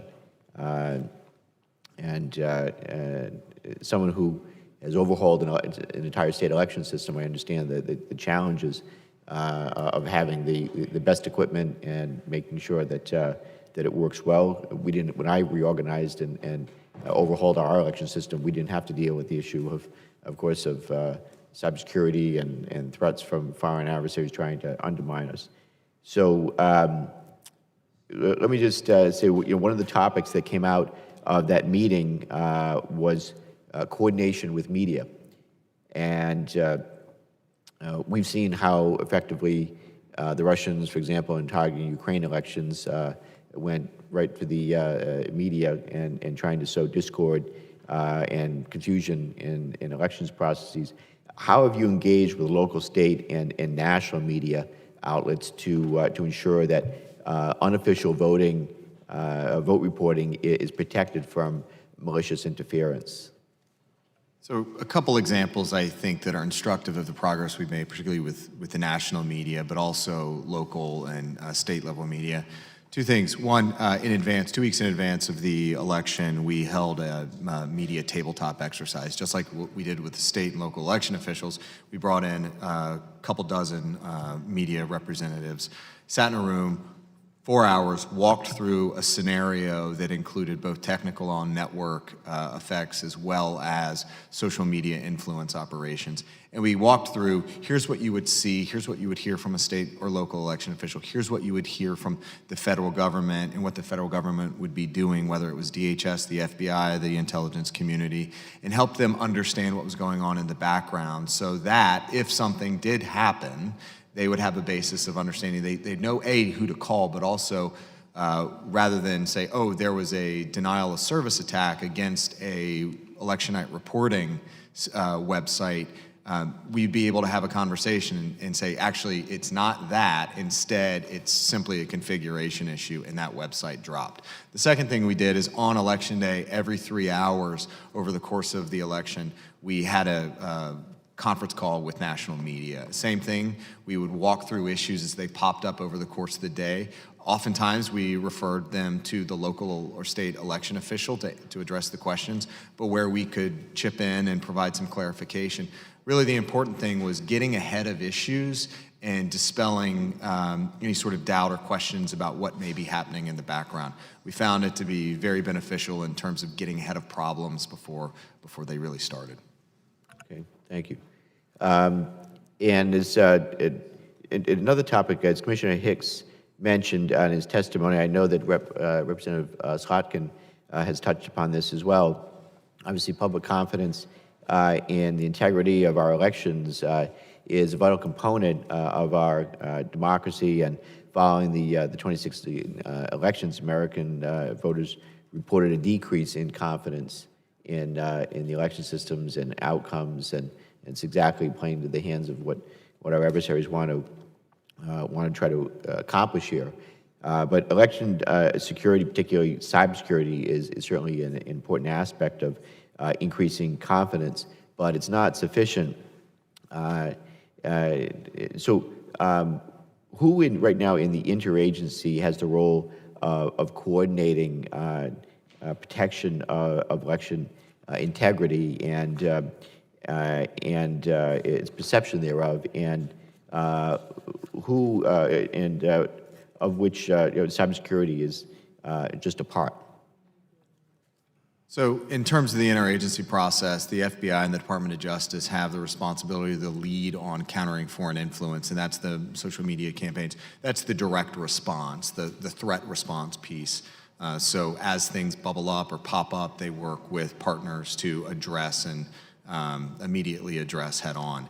The Department of Homeland Security's role here is in terms of is more on the lines of educating awareness, taking case studies that we saw in 2016, or even before that we've seen the Russians do, that we've seen the Chinese do, and then pushing awareness and information out on. These are the sorts of things you need to look for, and here are the things that you can do to ensure you're getting ground truth and you're getting the right information. Again, going back to the elections, just as Chairman Hicks mentioned, you need to listen to your state and local election officials. They're the ones that have the official information. They're the ones that are going to tell you where to go, what day to vote. Don't listen to the text messages. Don't listen to the tweets or posts or whatever. So do you believe that, and you talk about who the lead is, but do you believe that it should be a whole of government approach, or should it be silos based on experience? So it's certainly cliche, but this is a whole of nation approach. There is a specific role for a number of agencies, including the intelligence community, using their specific authorities, whether it's the Bureau and their law enforcement capabilities, whether it's the Department of Homeland Security and our unique convening capabilities. One thing I'll note is that when some of the social media companies over the course of the election took action and took down, whether it was Iranian activity or whatever, we were able to work with the FBI, work with the social media companies, convene the state and local election officials in a call or even a classified briefing, and have them walk through, here's what happened, here's what you need to be on the lookout for. So there is a role in this for everyone. There is a role in this for every American, and it's upon us, and particularly the department, to give them the awareness, the tools to be smarter consumers of information. Thank you, Mr. Chairman. And Thank you very much. Chair now recognizes the gentleman from Tennessee, Mr. Green. Thank you, Mr. Chairman and Ranking Member. Extensively reviewed H.R. 1 in my previous committee hearing on oversight and government reform. I certainly believe that election security is critical. Ms. Slotkin did a very nice job of speaking about it, and I'm impressed. I have to tell you, I'm very impressed with what you've done in the 2018 cycle. Essentially flawless. There were no penetrations that we're aware of, and we have to be able to do that.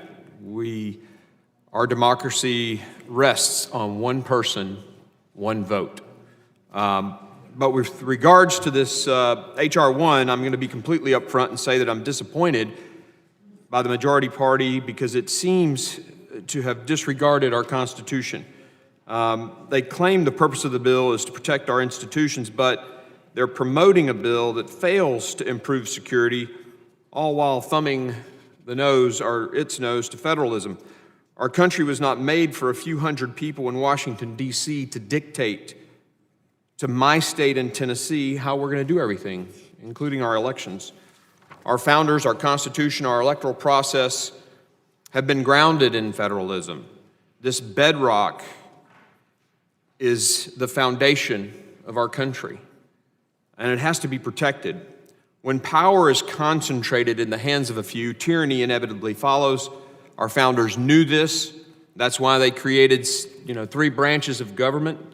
They created separation between the federal government, the states, the local government. Recall the 10th Amendment. I want to thank you again for the hard work that resulted in such success in 2018. And I from the previous questions that were asked, assume you have not read H.R. 1. Is that correct? I have reviewed H.R. 1. You have reviewed it. Okay. Can you tell me then, in a more global sense, how far should the federal government be able to go in telling Tennessee how we run our elections, considering specifically what was read earlier from my colleague about what the Constitution says concerning elections? So every state's different, every jurisdiction's different, every set of equipment's going to be different. I would defer to Secretary Hargett to decide what is best for the citizens of Tennessee. But whatever I can do as the Department of Homeland Security to make his job easier. The thing I'll note, and it's been part of the conversation throughout the morning, that the threat landscape is different today in 2019 than it was in 2001 with HAVA, and even before that. Back then we were focused on, and the department was focused on an anti-terrorism mission. Today we have the most active nation-state adversary landscape certainly in my lifetime. That means that individual states, individual counties, individual precincts cannot go it alone against the full frontal assault of the Russian GRU or the Russian FSB. So I need to be able to provide whatever capabilities I can so that we can assure a collective defense across election security. Yeah, but as you've reviewed H.R. 1, I'm sure you know that it tells Tennessee we can't have voter identification. It tells us we can allow voter registration to happen on the day of the election with no way to verify it. That seems to me to be a violation of the Constitution, as has been read and is clearly articulated in the 10th Amendment. And that's more than just security. That's dictating how we run our elections in Tennessee. And quite honestly, that's offensive to us down in Tennessee. For Mr. Hicks, I do have a question, sir. You said there's about 8,000 jurisdictions, if I understood correctly. How many of those jurisdictions are identical? They do elections identical to one or the other? That would be a difficult question to answer. I believe that each individual jurisdiction conducts their elections the way that they feel best for those constituents in their jurisdiction.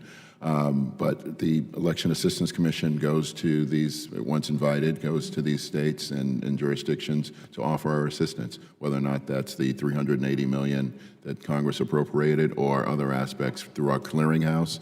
Or other aspects of it, because those jurisdictions might not know techniques or things that are being done in other jurisdictions, but we bring that to them so they can run their elections effectively. Well, thank you for that answer, and I really appreciate it.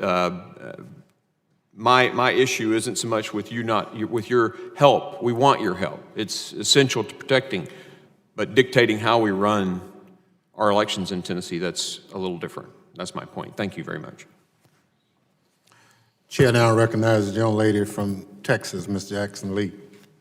Mr. Chairman, thank you very much for this hearing, and along with the ranking member, we are appreciative for a hearing that indicates one of the strongest elements of democracy is the independent right of every American to cast their vote unimpeded, unsuppressed, and unoppressed.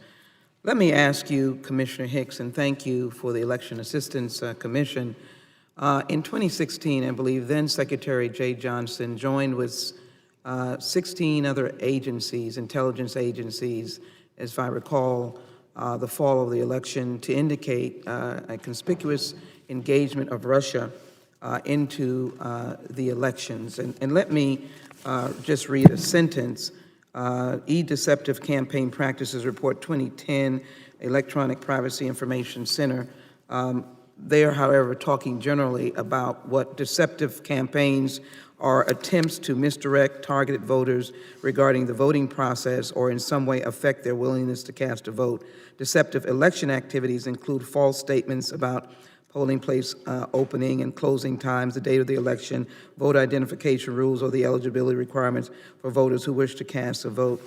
I think the intelligence report focused on targeting voters, misleading information, social media. Do you believe, based on those intelligence reports at that time, you're aware of that report, collective report in 2016? I am aware of it. Do you believe the reports, first of all? Mr. Johnson joined in that report ahead of the Department of Homeland Security. I have no reason to believe that was false. So Mr. Krebs? Yes, ma'am, I agree with the intelligence community assessment. So we know that there is, among others, we certainly know that Russia looms large as having intentions to interfere with our elections, and that means federal elections, but federal elections are held in states. We are a collective of 50 states, so we know that they would be impacted. In that kind of report and the efforts that you all have, do you see states willing to accept your assistance, and in what way is the best way that you're helping states acknowledge their own plight, if you will, susceptibility to this kind of intrusion? I believe thank you, Congresswoman.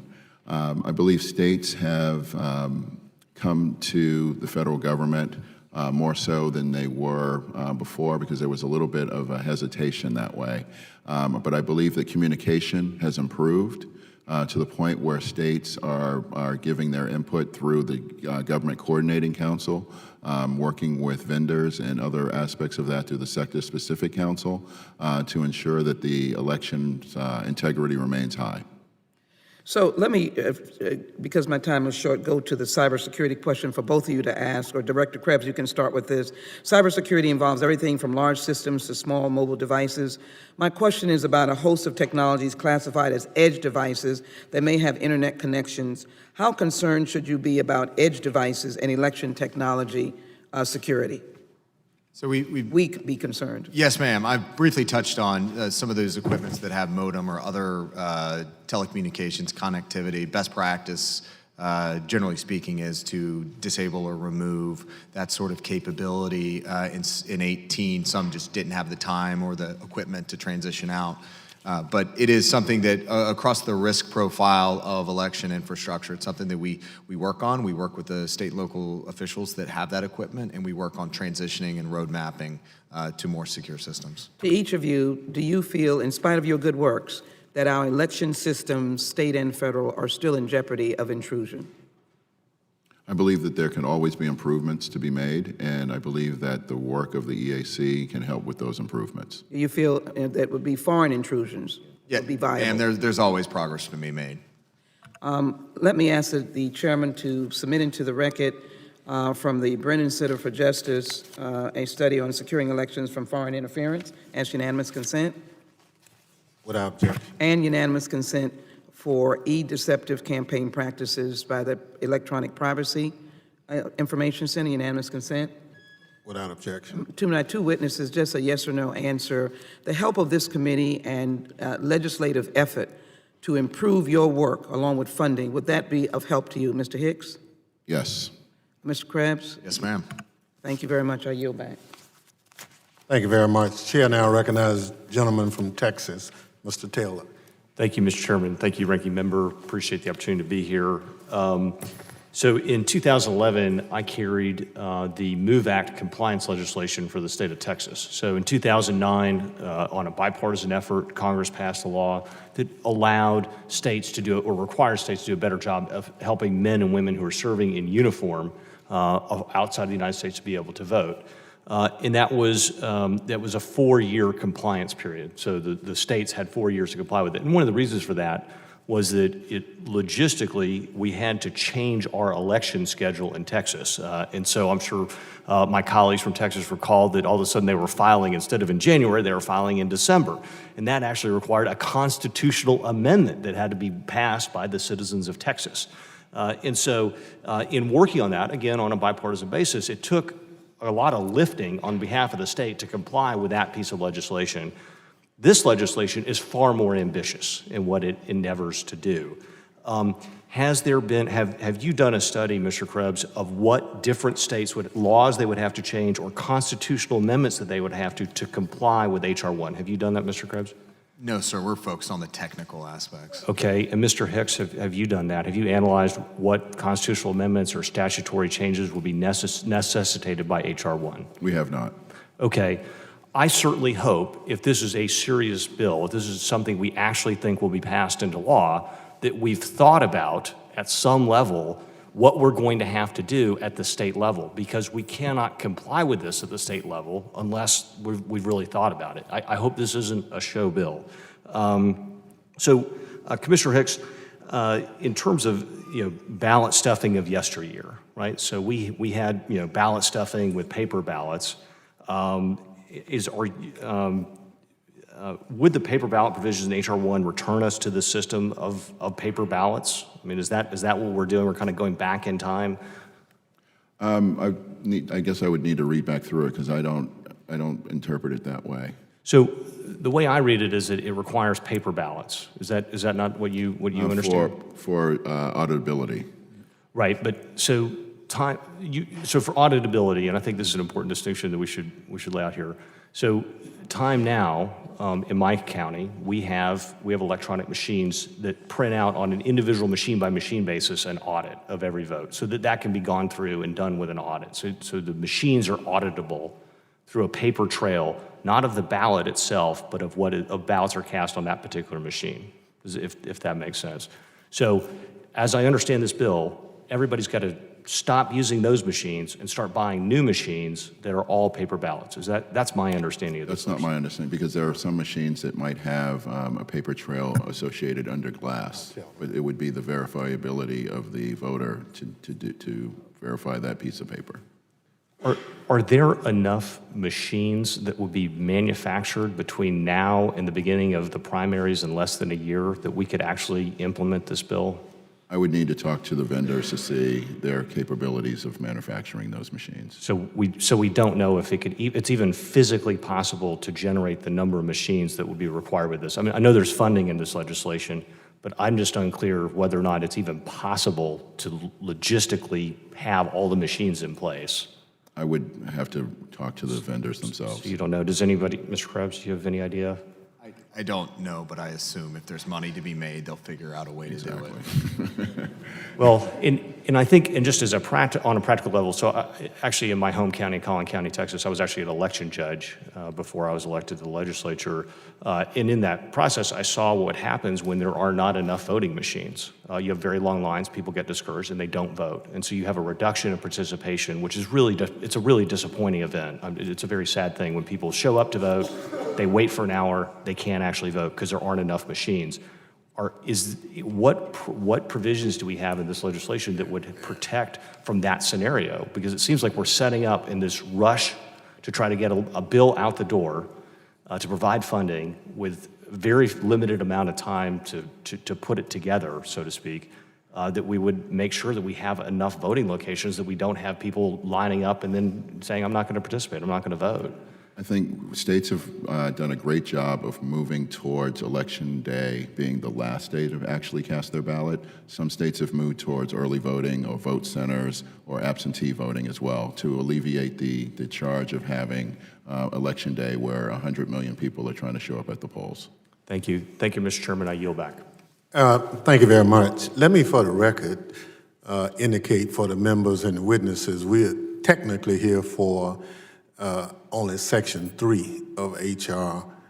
1 bill. Some of the questions have gone to other sections of the bill, and I'd like for us to talk specifically about Section 3, which is our jurisdiction. Yeah, so I understand the interest, but I don't think the witnesses are prepared to address some of the questions that have been offered by the committee at this point. And that's just to make sure that we all on track. We now recognize the gentleman from New York, Mr. Rose. Chairman, thank you, and that's Staten Island, Mr. Chairman. There is a difference. Mr. Krebs, how you doing? I'm the incoming subcommittee chair of Intel and Counterterrorism, so I look forward to working with you. And I think you hit the nail on the head earlier, that it's clear that there are state actors, non-state actors that are probing the Homeland across the board to figure out where our vulnerabilities are. And as they conduct that probe, our electoral systems are one of the things that they are analyzing. And so in line with that, I want to get a sense of when you are working with local and state actors, who are you talking to? Is it the Terrorism Task Force? Is it the Fusion Center? Is it the Secretary of State? Is it the governor? Is it the law enforcement entities? If it's all of the above, how do you do that? And what systems are in place to coordinate that type of multifaceted action? It is all of the above and even more. There are Homeland Security advisors and adjutant generals and things of that nature. My team, the Cyber and Infrastructure Security Agency, which you rightly point out, this election security issue is not just about cyber security threats. There are also physical security threats. There are insider threat. There are access to machines, manipulation of machines on device that we need to be thinking about. So we approach this as a cyber and physical security. But more broadly, from a counterterrorism perspective, the thing I've learned over the last couple of years is that secretaries of state they're natural risk managers. They have to plan for the hurricane. Look at what happened in the panhandle of Florida in the last election cycle. They've got to anticipate any nature of threat. And so as we work through, we do active shooter training and those sorts of activities. We have mechanisms in place, including my team has over 140 security advisors out in the field that work day in, day out with infrastructure owner and operators, with these officials. They conduct training, they do walkthroughs, they do security facility assessments. In a lot of cases, they provide reports back to the facility owner operator with suggested improvements. So, but just to push you for a second on this, my understanding then is that you don't have an entity that you're reaching out to coordinate this at the state and regional level, that it's incumbent upon you all, with these 140 folks, to be reaching out to all of these local entities, and it seems from our perspective that this is rather disparate. So specific to elections, we've developed communications protocols after some of the missteps of the post-2016 notifications, where we have a coordination protocol where we work with the state, the chief election official, the Homeland Security advisors. And so that is typically our point of entry specific to election security. It would be great to see that. Yes, sir. And then just lastly, at the federal level, you mentioned that you have a convening responsibility, but who is actually in charge of this interagency process? Who's at the head of the table when all these folks are gathered together, and who has that statutory authority to actually make sure that we are getting the job done here? So there are a couple different levels of this conversation. There's a policy coordination piece that the National Security Council, Ambassador Bolton, leads. There have been a number of convening meetings and whatnot, all the way up to the principal committee meetings with the president. And then at the operational level, there's a working group that brings together the Department of Defense, the EACs involved, the DNI. So, Are you in charge of the working group? No, sir. I am in charge of the cybersecurity expertise and technical support to election officials. And That's my role. who would be in charge of the working group? There are a range of responsibilities, and there's law enforcement actions. That's naturally the FBI. There's intelligence assessments. That's naturally the Director of National Intelligence. There's the cybersecurity piece. That's me. This is, again, goes to the whole of nation, the whole of government approach. There's no one agency that has all of the tools and capabilities that are needed to push back on this. Okay. All right. Thank you. I yield back my time. Thank you very much. Chair now recognizes the gentleman from Texas, Mr. Crenshaw. Thank you, Mr. Chairman, and thank you both for being here. I'm pleased that this committee is meeting to discuss the integrity of our elections and how to strengthen the cybersecurity of our election infrastructure. I will say that election integrity is multifaceted. There's a lot of aspects to it. It's not just the cyber side, but it's also the voter fraud side, including voter ID laws and how to prevent fraud by vote by mail. I'll say it's unfortunate that this is not a markup process, and it's also unfortunate that this part of the bill, which I think we could reasonably come to bipartisan solution on, is attached to a much larger bill that is poisonous, and will certainly not make it past the Senate. I want to ask you both, could you clarify what role you had in crafting this particular legislation? So in the last Congress, we certainly provided technical assistance on aspects that got rolled into it, but suggestions on what DHS needs, what DHS does. Okay. I spent 11 years as a House staffer. If the committee wants to come and ask my opinion, I'm more than willing to give it.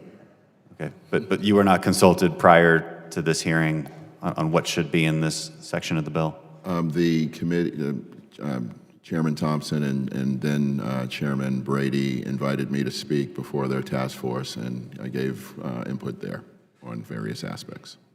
Is there anything missing from this section of the bill that you would recommend go in it? Are there new authorities or capabilities that, and I guess this is directed to you, Director Krebs, that DHS would need that are currently not in it? So at this point, again, I think the department has, generally speaking, the authorities we need to engage and support the election officials. Okay. One of the key provisions in this bill, it includes the expiration date on funds. It's asking us to spend a lot more money very rapidly, and I want to get a sense of how realistic that is from you all. Given the slow pace of upgrading election infrastructure, do do you think that states would need more time and flexibility on this, given your experience working with them?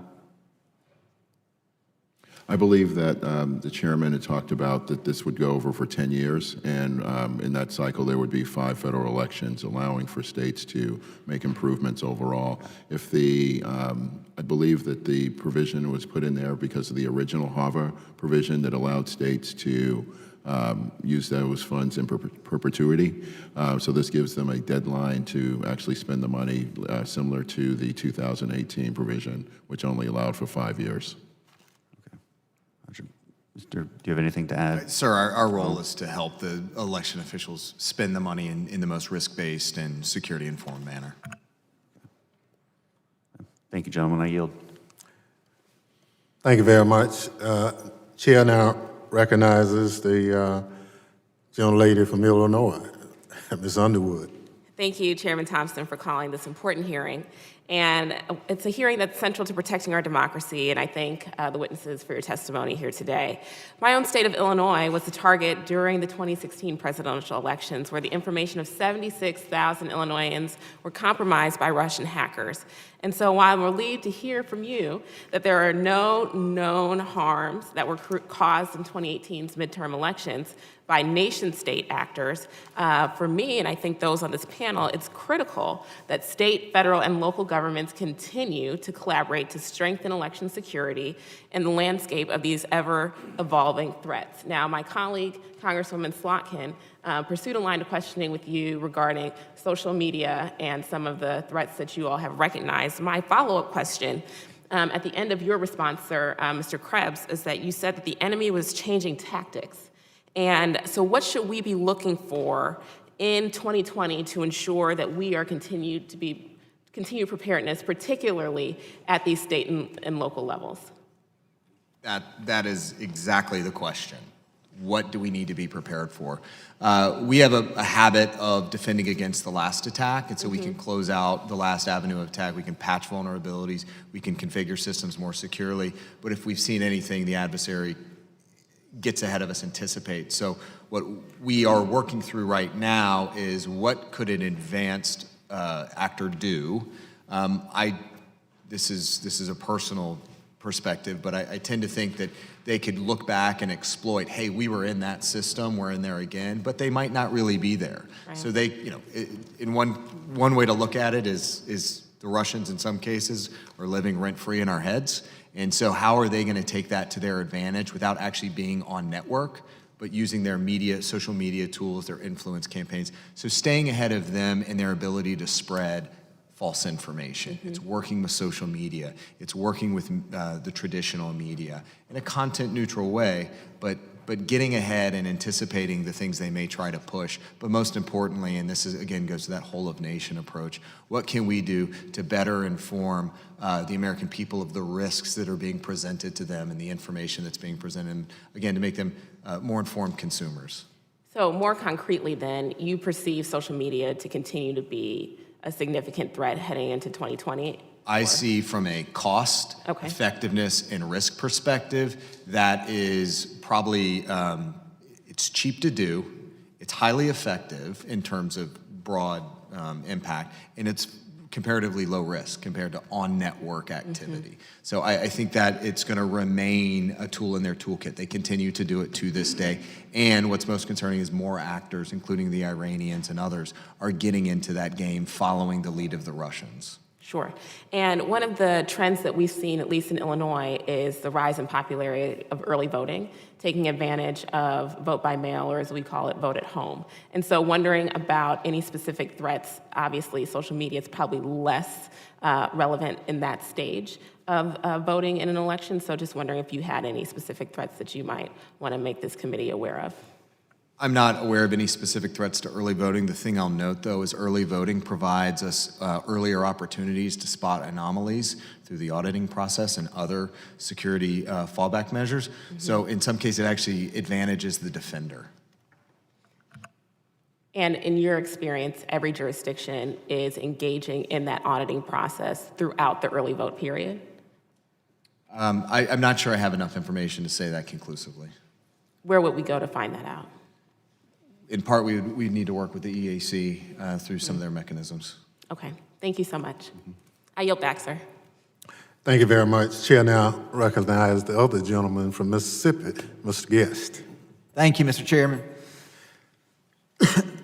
Follow up a little bit to what Congressman Taylor had talked about earlier. In Section 3001 of this act, it says that it amends the Help America Vote Act of 2002 to create a grant program for states to replace current voting machines with paper ballot systems for security improvements before the 2020 general federal election. Mr. Krebs, do you know what percentage of voting systems would have to be replaced to meet that requirement? Specifically, no, but I know that 5 states and the 83% of another very large state need to go through that process. All right, so would the other 45 or 44 and a percentage of the state that is not in compliance, would those current voting systems comply with what we're seeking to do here? I would have to do a little bit deeper research on there, but I do know that of those other states that may be, nominally in compliance, they are still legacy machines. They're outdated, and some of them may not be supported by the vendor. It is a good thing to refresh and retire legacy systems. Okay, but as far as a percentage of systems that would need to be replaced, you do not have a percentage to give us today? It's not with me, sir. We'd have to work with the EAC. Mr. Hicks, do you have any idea? I could talk to our staff to figure out what the exact percentage is, but I don't have a direct percentage right now. And do you have an estimate on the cost to comply with Section 3001? Mr. Krebs? No, sir. Mr. Hicks? In earlier testimony before the Senate Rules Committee, that question was asked about replacing aging voting equipment and compliance of what would be in this bill. I believe that to be between $500 million and $1 billion.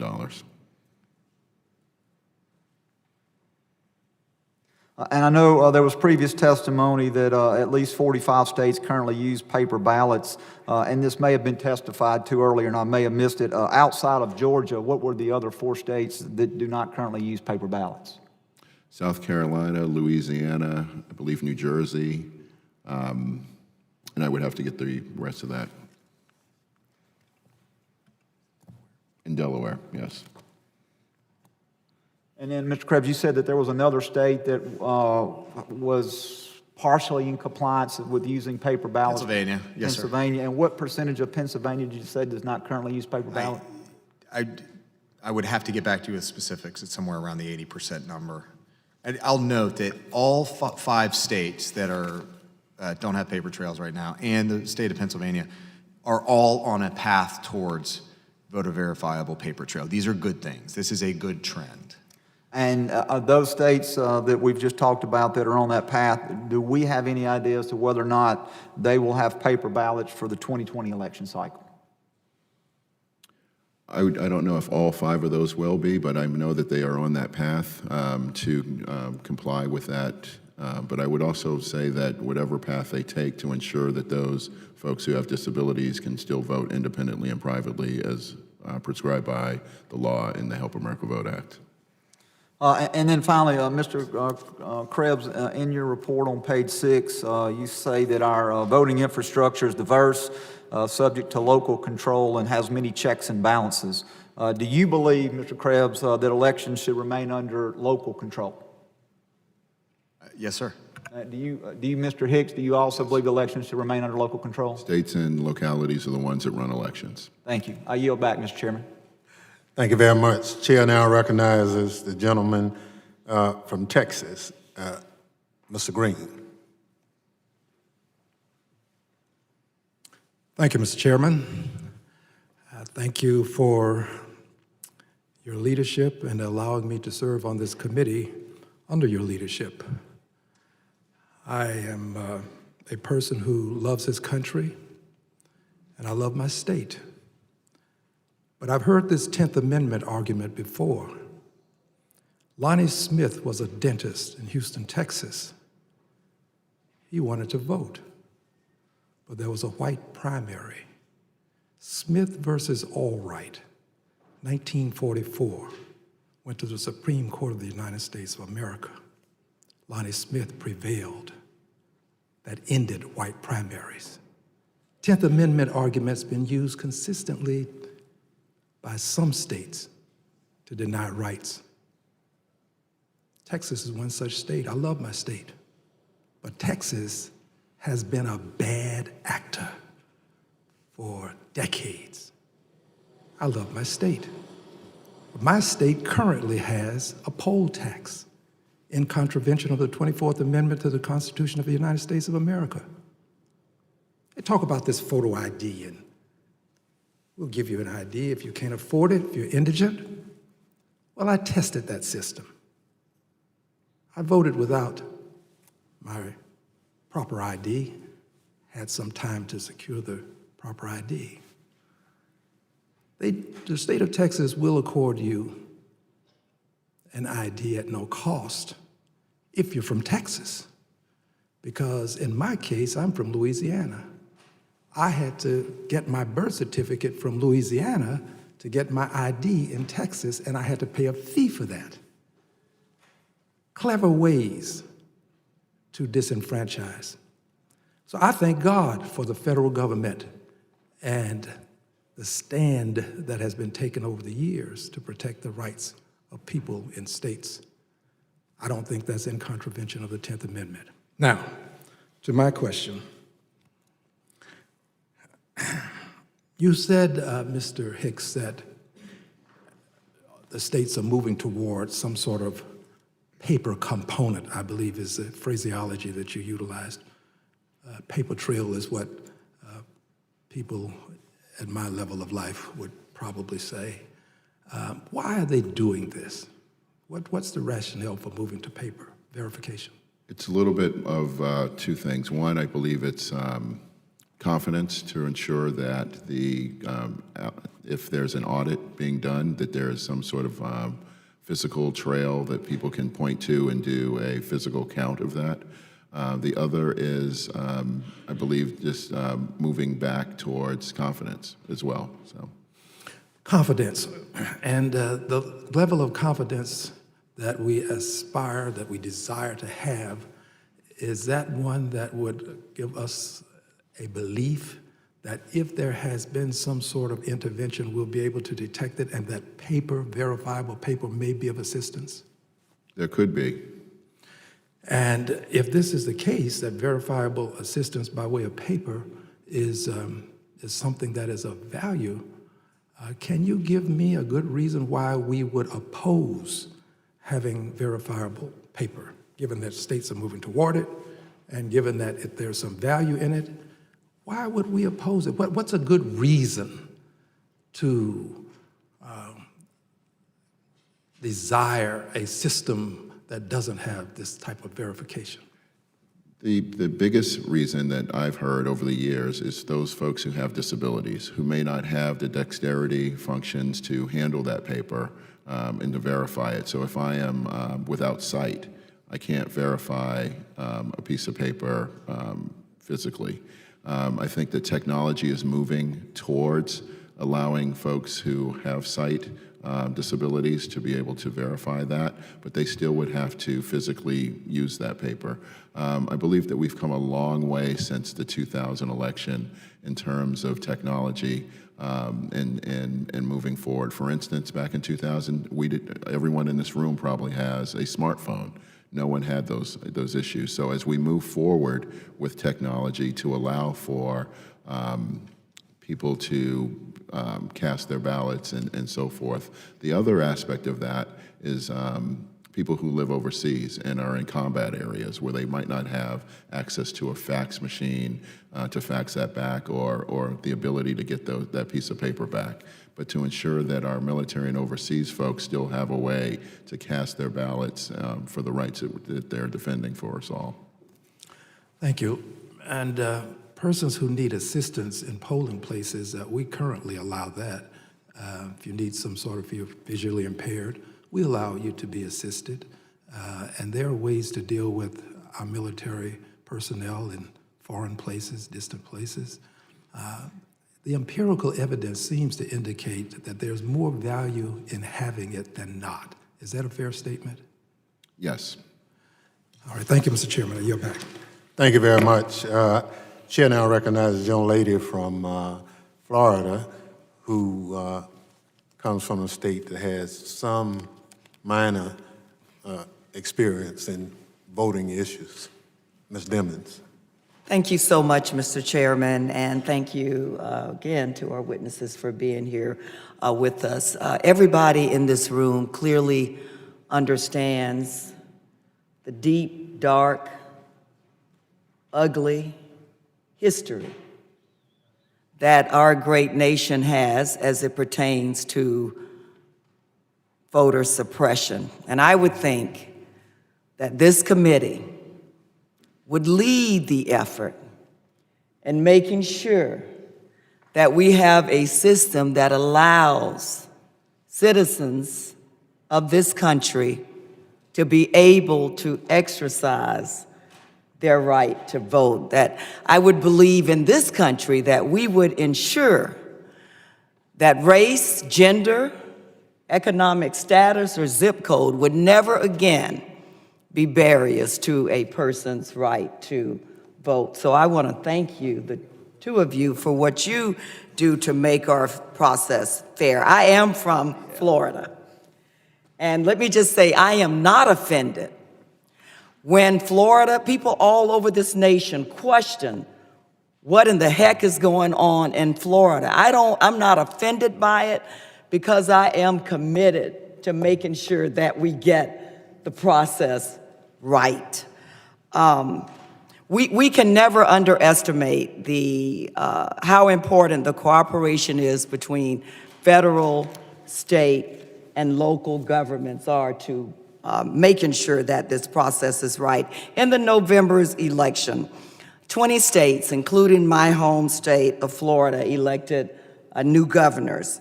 And while several others elected or appointed new secretaries of state. So as we prepare for the 2020 election and using what happened in 2016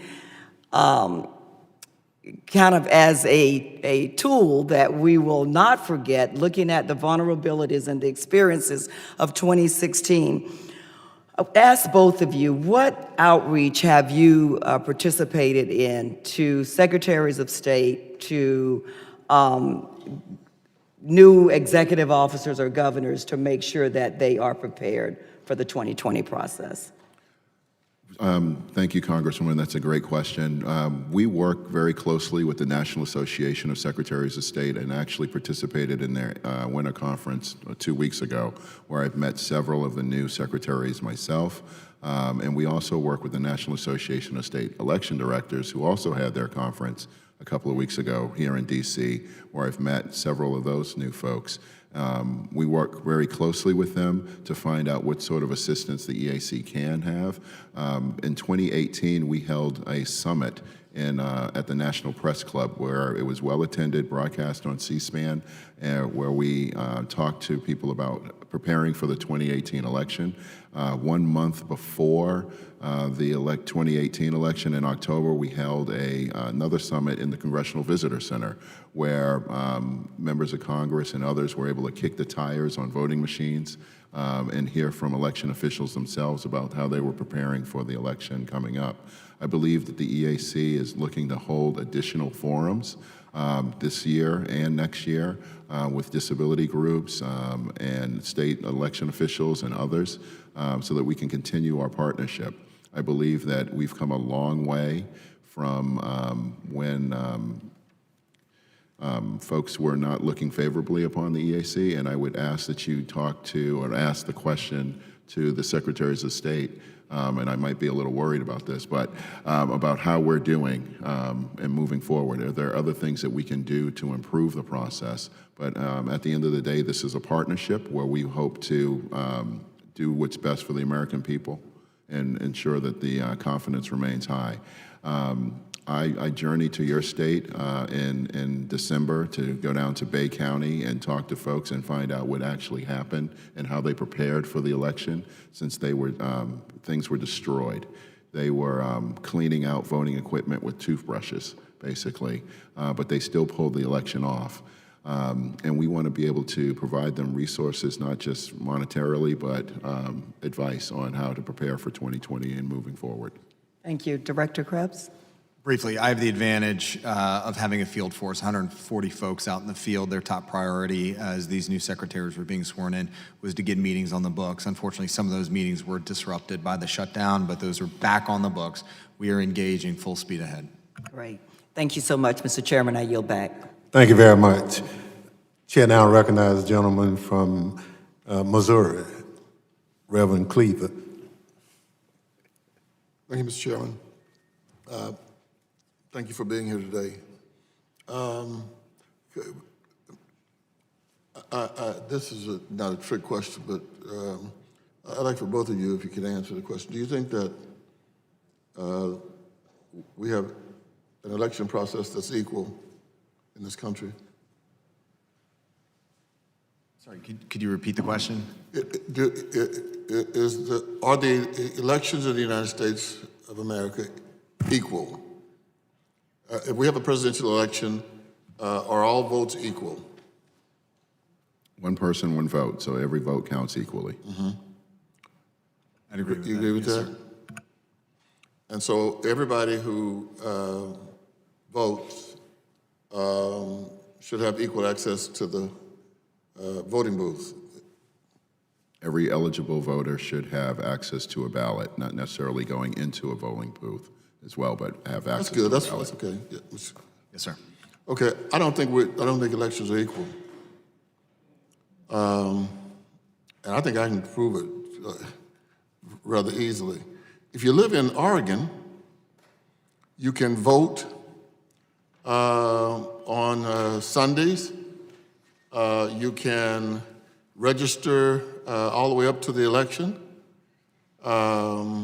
If you are in South Carolina, and I even think Florida, you can vote on Souls to the Polls, where you vote on Sundays.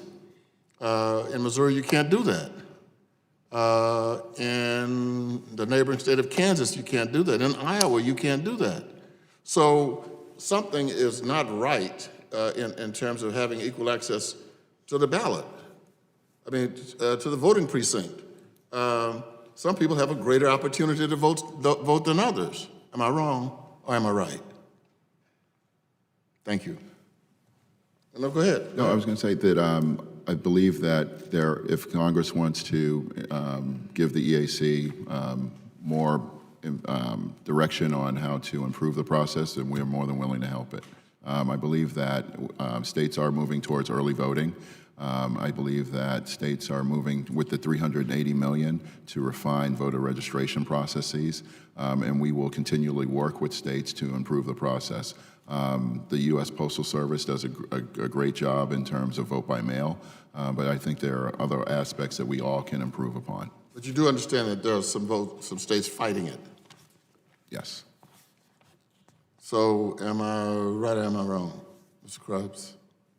Sir, my job is, regardless of the jurisdiction, whatever the system is, that vote is being cast and counted, and it's done in a secure and resilient manner. Okay, I understand. I appreciate it. I'd like that. Good American.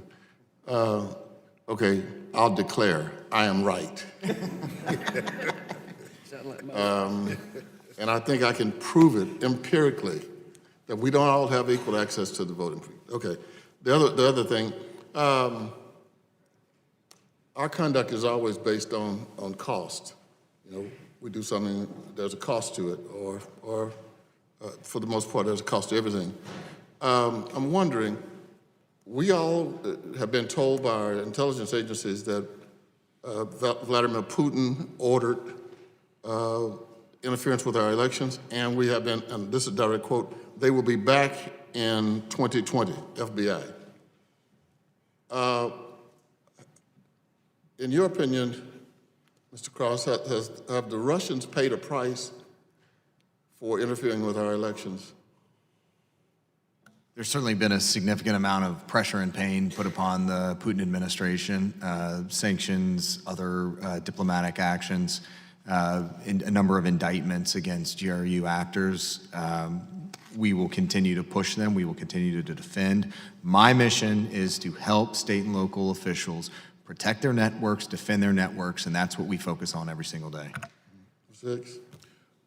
Our middle name is assistance, and so we want to help as much as we can. Okay. I'm not sure that they paid a high enough price for doing what they've done, but my suggestion here is that they'll come back again because the price wasn't high enough. And all those people who've been indicted, all they have to do to avoid going to jail is never coming back to the United States or not being caught visiting another country with which we can have access to an arrest. Anyway, Mr. Chairman, I appreciate the opportunity. I yield back. Thank you very much. I thank the witnesses for their testimony. I now call up the second panel.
I welcome the second panel of witnesses.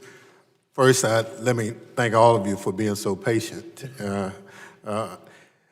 I'd like to welcome our California Secretary of State, Alex Padilla, to the panel. Secretary Padilla has been a leading voice on election security and has done a number of innovative things in California to train up officials at the local level, raise public awareness about misinformation, and make the most of federal partnerships. Secondly, we'll hear from Noah Praise, okay?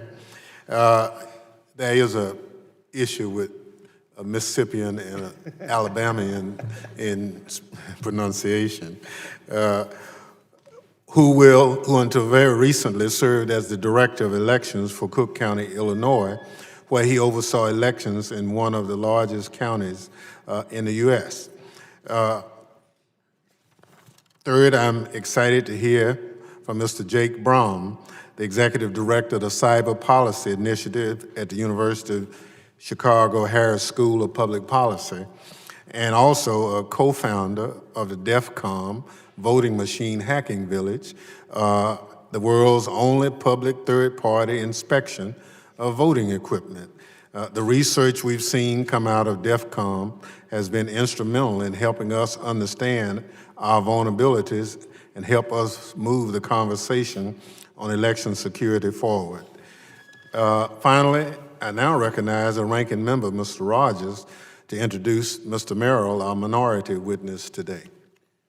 Yeah, I'm very happy to have Secretary Merrill with us today. He's in his second term as Alabama Secretary of State and is one, if not one of, he is the hardest working politician in Alabama. And he does a fine job, and I'm happy to have him here today, with us today.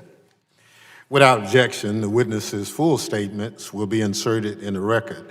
I now ask each witness to summarize his statement for 5 minutes, beginning with Mr. Padilla. Thank you, Mr. Chairman, Ranking Member Rogers, and members of the committee. The defense of our nation's elections must be a top priority for all of government, federal, state, and local. After all, our democracy is under attack. Elections officials have taken seriously the warnings from intelligence agencies. Our elections have been and will continue to be targeted by bad actors, both foreign and domestic, who seek to disrupt and undermine public confidence in our democracy. We know these threats to be real because we see them every day. If we agree that defending the integrity of our elections is a matter of national security, then we must act accordingly. Yet despite the warnings and advice, our national response has been lacking. I've been asked to discuss what the federal government can do to help and to share what we're doing in California to better secure our elections. I'll begin by recognizing that both DHS Director Krebs and Senior Advisor Masterson are tremendously valuable partners. They have honored their commitment to timely communication with us when issues or concerns arise. And I will note that the importance of this partnership underscores the danger of unnecessary government shutdowns. With the 2020 elections quickly approaching, our collaboration must not be interrupted. Now, this partnership is only one component of a comprehensive defense strategy. We must also invest in election administration. The last time Congress approved new funding for elections was 17 years ago through the Help America Vote Act. The investments made as a result were by and large in equipment and technology that are now 20 years old. Today, it's not uncommon for elections officials to be searching online for replacement parts for voting systems that are no longer supported by manufacturers. Others are stuck utilizing old operating systems that cannot be patched or updated with the latest security software. So if we truly value our democracy, then we must commit consistent federal funding for elections administration and security. And yes, Congress did appropriate $380 million last year in grants to states, but that wasn't new money, and it certainly wasn't enough. Last year's appropriation was the last of butterfly ballot hanging Chad money that was never intended for modern-day cyber threats. Next, Congress has the opportunity to make the best practices for election security the national standards. Among them, rigorous testing and certification of our voting systems, requiring logic and accuracy testing of systems before every election, requiring paper ballots and a voter-verified paper trail, requiring voting systems to be kept offline, and requiring post-election audits after every election. This is a proven framework for securing elections and for improving voter confidence. You see, if a voter begins to think that their vote may not be counted or may not be counted as cast, and they choose to not participate in an election as a result of that doubt, that is a form of voter suppression. Now, these policies have served California well for years, but since 2016, we've done more. We've established these partnerships with DHS, FBI, the EAC, as well as state and local agencies to better coordinate in the event of a threat or incident. We've engaged in security trainings, tabletop exercises, and information sharing. We've upgraded our state technology infrastructure and established an Office of Election Cybersecurity and an Office of Enterprise Risk Management. We've dedicated staff to monitoring social media for erroneous information about voting. We've launched a public education campaign to raise awareness about election misinformation. And we created a web portal with resources for voters, including the ability to verify their registration status, find their polling place, and to report suspected misinformation. And finally, we piloted a voter status alert tool which notifies a voter whenever their voter registration record is updated. And we plan to deploy this tool statewide in time for the 2020 elections. Thankfully, the 2018 election went smoothly, but we know that those who seek to undermine our democracy will continue to try with increased frequency and sophistication. It's not enough to keep up with nefarious actors. We must stay ahead. This requires us to continue to work together, to implement the best standards, and to make the necessary investments. Thank you for this opportunity. I look forward to your questions.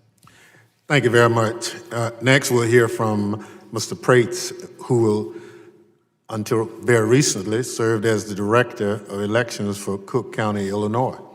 Thank you, Chairman Thompson, Ranking Member Rogers, distinguished members. My name is Noah, and I was Director of Elections in Cook County, Illinois, and I speak to you from that experience today, and it's a real honor to do so. You know, when election officials certify results, they bestow not just power, but legitimacy that comes from the essential American belief that our elections reflect a trusted and true accounting of the votes. We secure the legitimacy by protecting two virtues, truth and trust, along two different fronts, infrastructure and information. Truth can be protected with policies and practices that ensure a fair and accurate count. Trust is protected by continuing to deliver services to our voters as expected. Election officials have been securing votes and voter records for a very long time. When I started, prior to 2000, we served mostly as logistics managers, kind of like wedding planners, making sure the right list of people came together at the right place with the right stuff. After Bush v. Gore, a whole new era was foisted on us with voting technology, new rules, and we became IT managers. And now, since 2016, we must become cybersecurity managers. Spurred by the need to defend against foreign adversaries, federal and state officials have been working very successfully to find a good balance of federal involvement in elections without trampling on authority that the states zealously guard.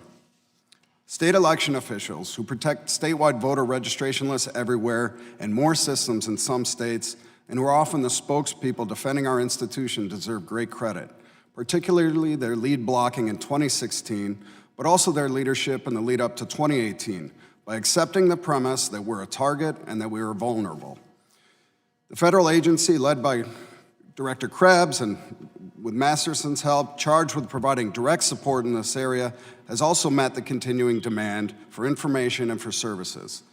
Election officials remain committed to the security effort, even though there were no known impactful attacks against us in 2018, because we believe that good news is probably more a function of our adversaries not engaging than it is a result of our significant efforts over the last 2 years.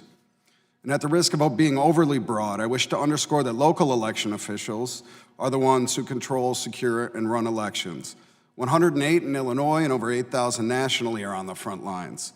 We deploy a variety of connected digital systems, poll books, voter registration systems, informational websites, election results websites, Election Day command centers, not to mention voting systems. Each of these are a ripe target.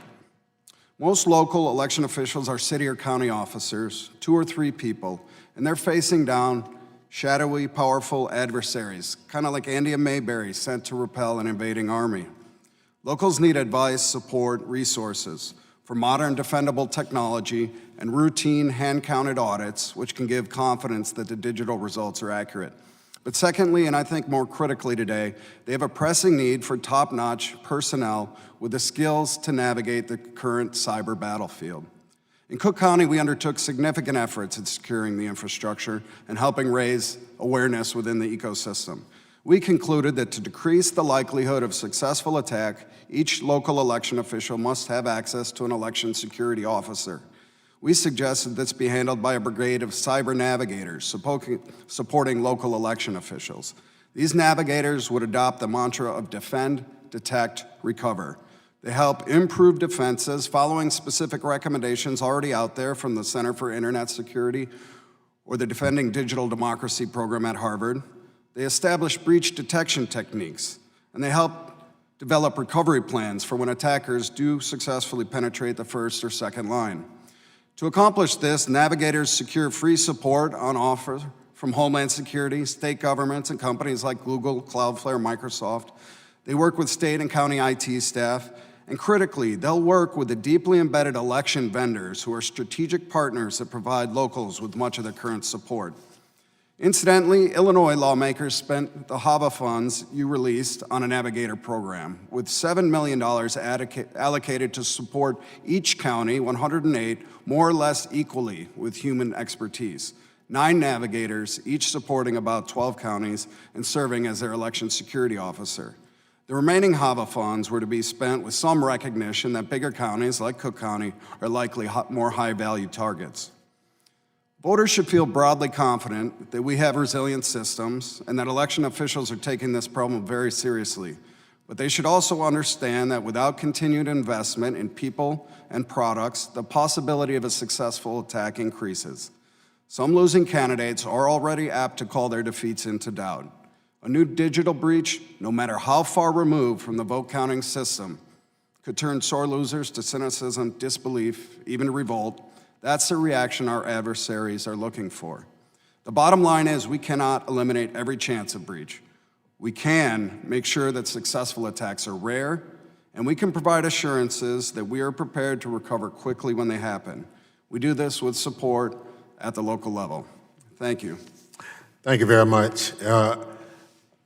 With much excitement, we've been anticipating Mr. Braun's testimony.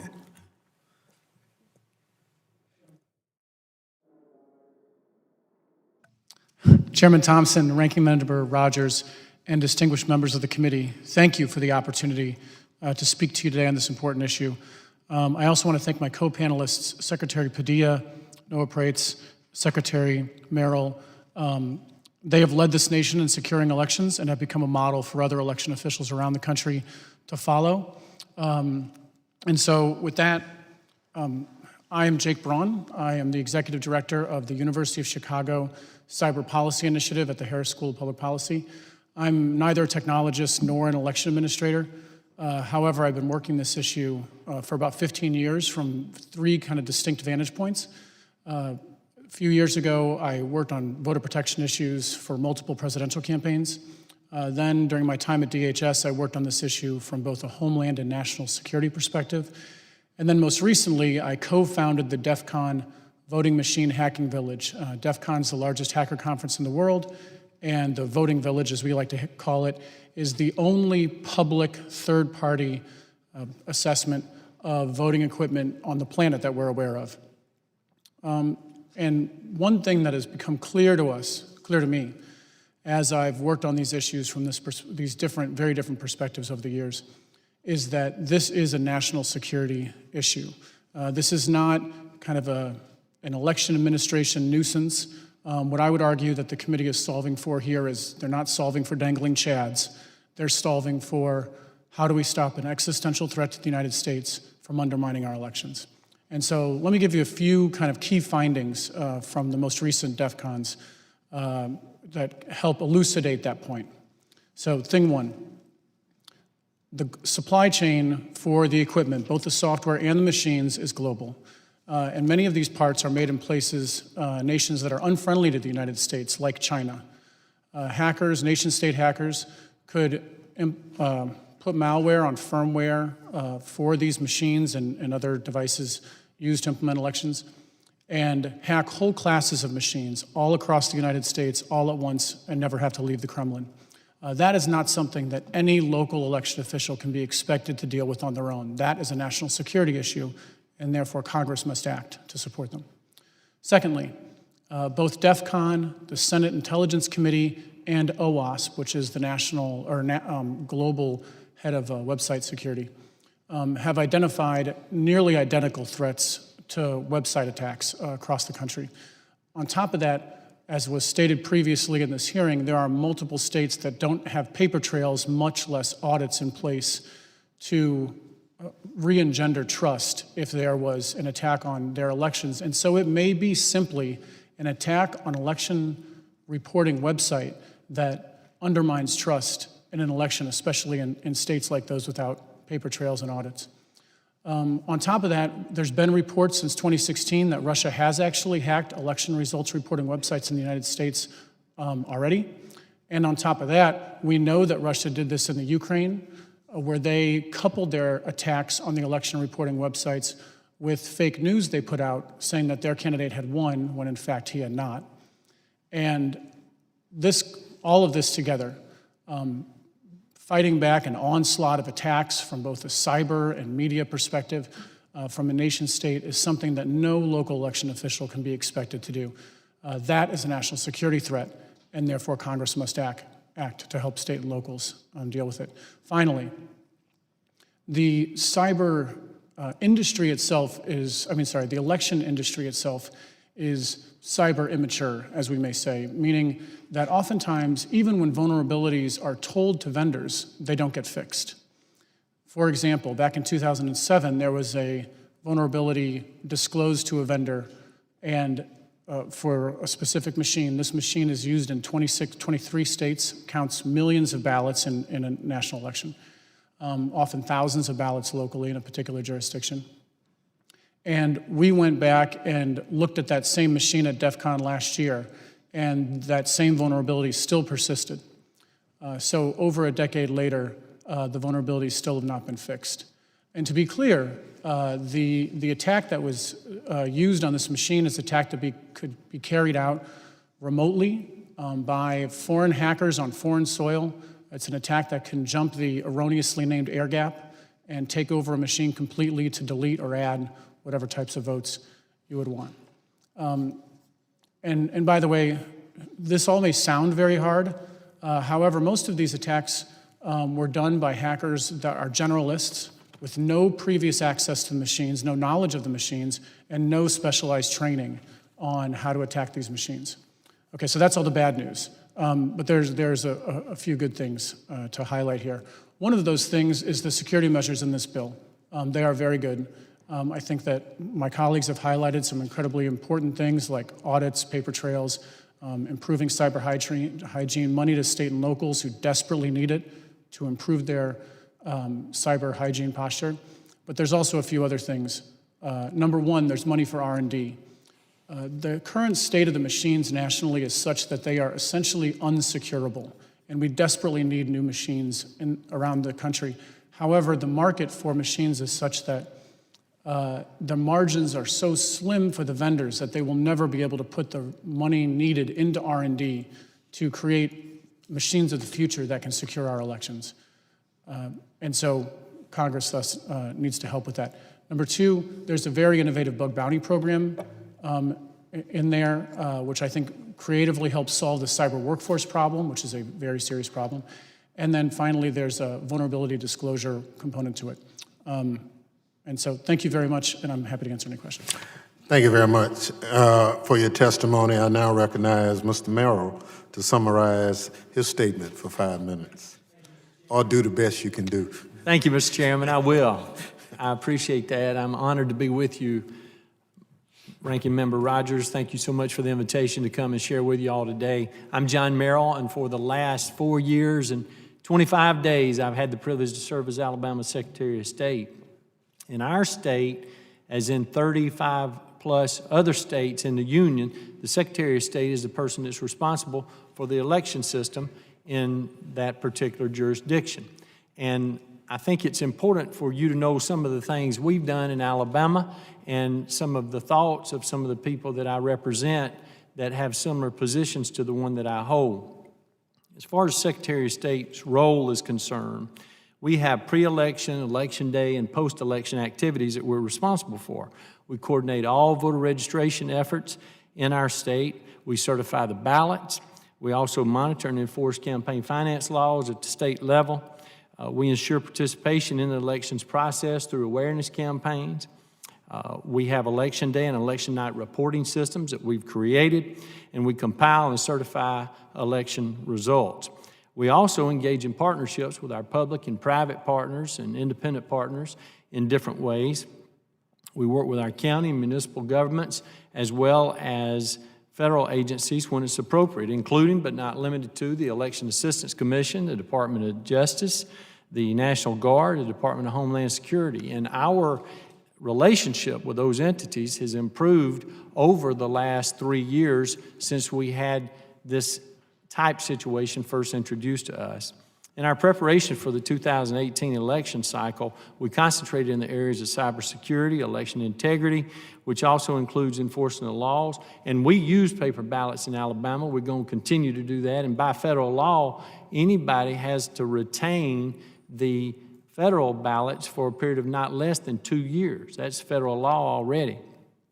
Voter confidence and voter participation is extraordinarily important. Now, we've heard a lot of different things today, but one of the things I think is so important for us to remember and to acknowledge, and this has come from the Department of Homeland Security most recent report, that there was no breach of any incident in the tabulation that occurred in the 2016 general election. That has been researched, it's been documented, and no breach has occurred and no tabulation change occurred in any election in any state in the union in the 2016 cycle. I also think that it's important to know that there are some serious concerns and issues with H.R. 1 in our opinion. Number one, significant federal overreach has been indicated through the introduction of this legislation. And it appears to provide certain things that need to be done, but the lack of resources in order to be able to do those effectively. So they're strictly underfunded or unfunded mandates. Number two, there are many prescriptive requirements that have been indicated that states that would accept these funds would face significant difficulty in enacting those new programs without the resources necessary to do that. They include, but are not limited to, some things that are already ongoing in our state and other states in the union, which are electronic poll books, paper ballots, automatic voter registration, audits, same-day registration. Those things are strictly prescribed that they need to be adhered to regardless of what the local jurisdiction would like to do. Number three, the amount of time that the states have to meet the requirements is not something that is going to be able to be met. And one of the questions was asked earlier, is that something that's going to be able to be adhered to? And the answer to that question is no. And if you want to know why, it's because at the federal level and at most state levels, they move at the speed of government. And if you move at the speed of government, you know why it's not going to be done. You have to create RFPs and other things, but we could talk about that later if you're interested. As far as the most important thing that I could share with you about a good election security bill, it would be one that would create the necessary resources to the states without creating unfunded or underfunded mandates and strangling restrictions that would introduce federal overreach. I yield back the balance of my time. Thank you very much. Let me thank all the witnesses for their testimony. And we have about 20 minutes to kind of run this before they call votes, so we're going to move very fast. Mr. Braun, when you who did you bring to the attention of that there were some vulnerabilities in equipment, and you found that going back later, the vulnerability was still there? Who did you make aware of that vulnerability? Sir, we put it in a report that we released both to the press and we actually released it here on Capitol Hill in the Hart Building and gave it to multiple stakeholders in government as well as the private sector. We dispersed it widely. Okay, did you make it available to DHS? Oh yes, we sent them advance copies as well as the final copy. Okay, did you get a comment back from them in any way? I did not, sir. Okay, thank you. Mr. Merrill? Yes, sir. Did you apply for any of the funds from the Election Assistance Commission? Yes, sir. To get our balance from the original HAVA appropriation, we did so. How much did you get? About $6.2 million for the state of Alabama. Could you have done what you did without that money? Well, we have, Congressman. We have not spent a dime of that money yet because the things that we're planning on introducing, the continuation of the purchase of electronic poll books, which we have 30 of our 67 counties that are currently using it, and the introduction of additional audit procedures that will be in place that will cost us some resources, and some other things that we're doing in the area of cybersecurity where we have to provide an appropriate match for that purpose. Everything that we've done so far, and we've done a number of things. As a matter of fact, if you'll let me just mention some of these. You just answered my question. Yes, sir. You got $6.2 million, right? That is correct. You anticipate to spend it? Oh, we're going to spend it. Okay. Yes, sir.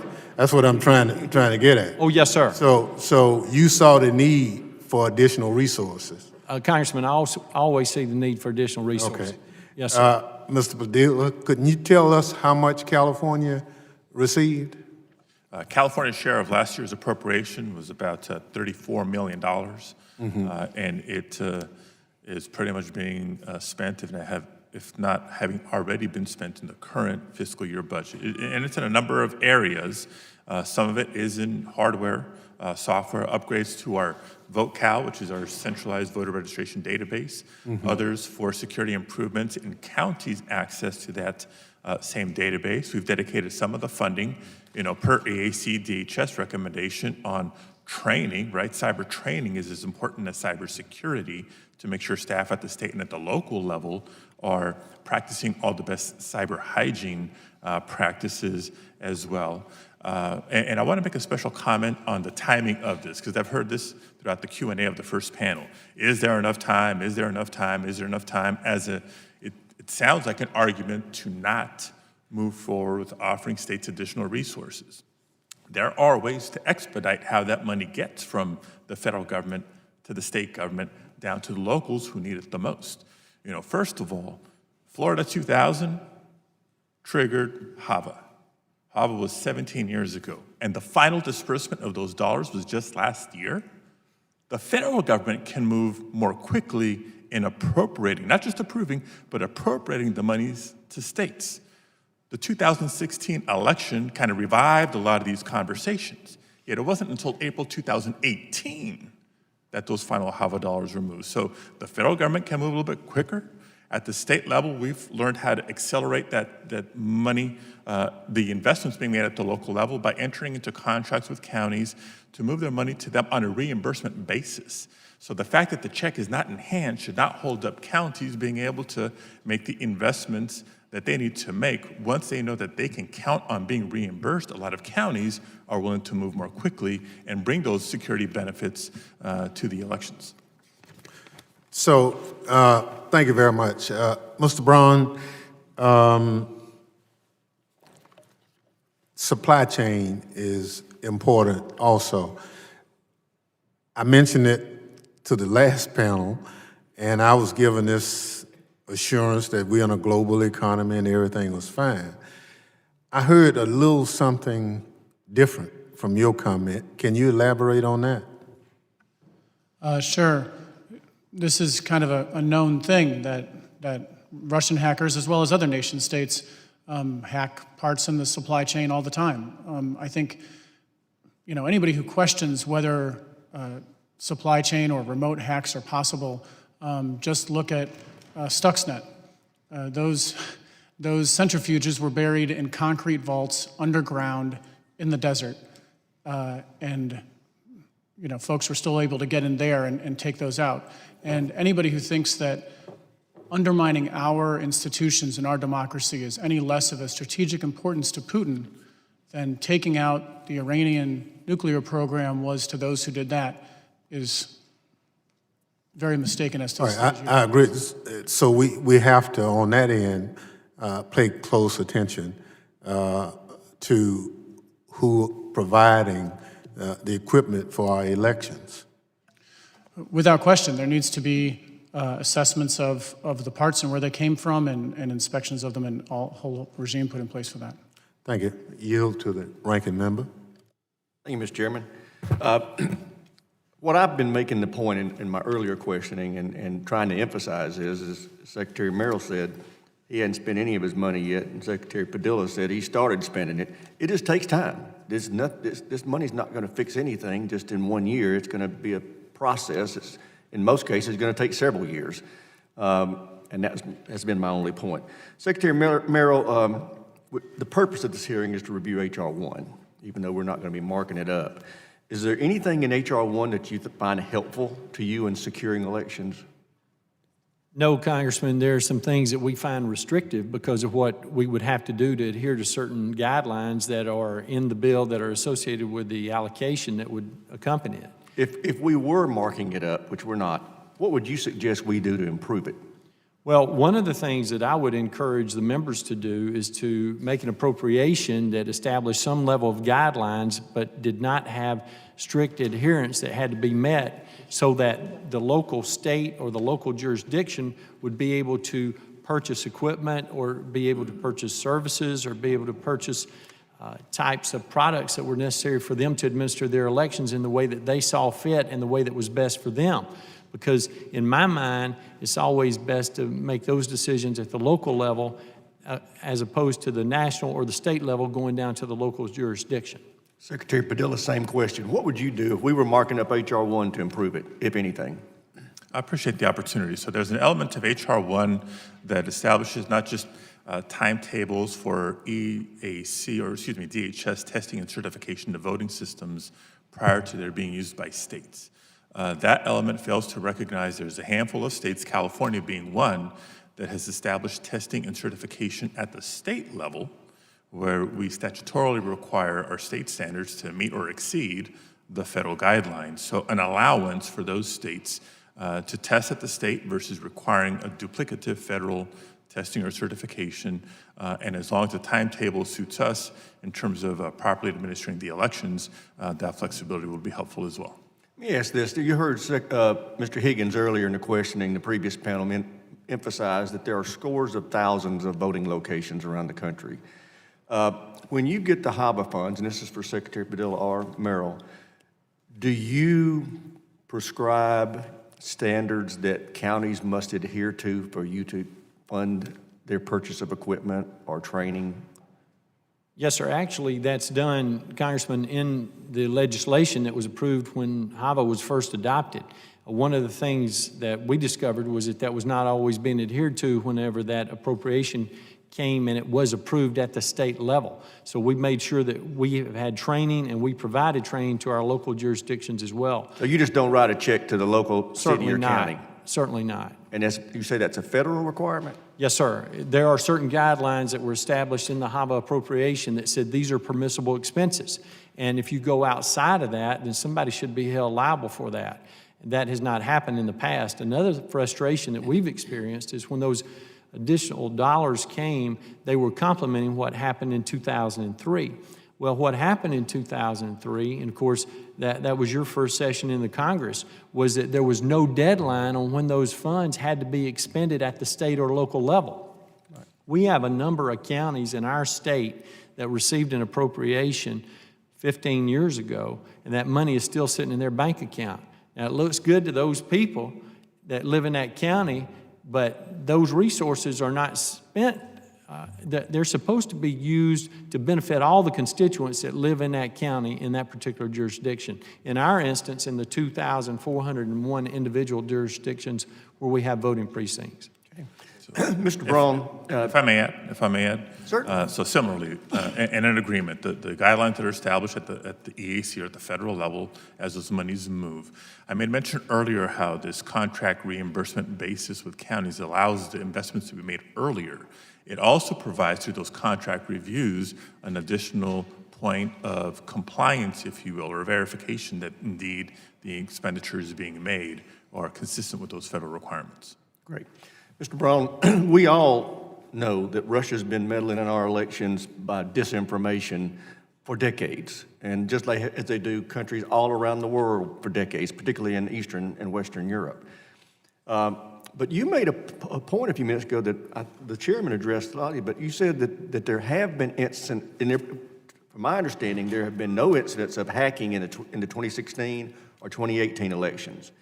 But you said that there have been some incidents prior to that where Russia had hacked some machines in this country. Can you expand on that, please? It was actually a website I was referring to. Vox Media reported, I believe it was actually a 2017 instance where Russian bots, I think, took down a election reporting website in Tennessee. Multiple federal sources were cited in the report. Okay, thank you very much. I yield back. Thank you very much. Chair yields to the gentlelady from New York, Ms. Rice. Thank you, Mr. Chairman. And thank you all for coming today. Over the past couple of weeks, I've heard some people refer to H.R. 1 as a federal takeover of our elections, but I hope that everyone on panel 2 would agree that the federal government has a constitutionally protected role in advising and helping to administer elections. And I think 2016 should have established that once and for all. And I think the previous panel, both Mr. Krebs and Mr. Hicks, laid out the fallacy of that claim by showing that they were able to build relationships with states and localities to work together without infringing upon the state's ultimate ability and right to set election standards in their own states. My concern is and this is to everyone on the panel, what are states doing to work with social media companies to combat widespread disinformation campaigns targeting our elections? And what do you think that Congress and the federal government can do to better prepare states and local election officials for these dynamic hybrid warfare attacks? Outstanding question. I will tell you this, I don't think, well, there's nobody at this table that's had a higher profile situation than we did in Alabama when Senator Jones was elected December 12th of 2017. And I attended a presentation that was made by Facebook and Twitter in February of 2018, and they were talking about all they had done to help folks and how they had made it easier for people to understand when bots were removed and how it was helping the electoral process. And I said to them, after I waited patiently in line, I said, now, friends, let me say this to you. I said, if you'll tell me what you did to help us in Alabama, we'll both know. Because they were talking about what they had done in ours specifically. They didn't do anything to help us. Now, subsequently, we came to Washington and had a meeting with Facebook and talked to them about what they could do and how they could be more helpful. And one of the things they've introduced now is that whenever you get ready to purchase an ad on Facebook, they communicate with you directly through a card that is mailed to a particular location, so you know if that individual is making the purchase is a United States citizen. There are other mechanisms that they put in place that I think are appropriate now, but we have got to have some cooperation with the people at the social media level that will enable us to be more effective. We were actually able to have ads removed from YouTube and Google because of the work that we did, but we had a difficult time with Facebook. Twitter was also very, very supportive in what they did to help us. In my oral remarks, I made reference to the creation of an Office of Election Cybersecurity, as well as an Office of Enterprise Risk Management in California. In my written remarks, I expand on that a little bit. Some of the initiatives within the election cybersecurity efforts included, we branded Vote Sure.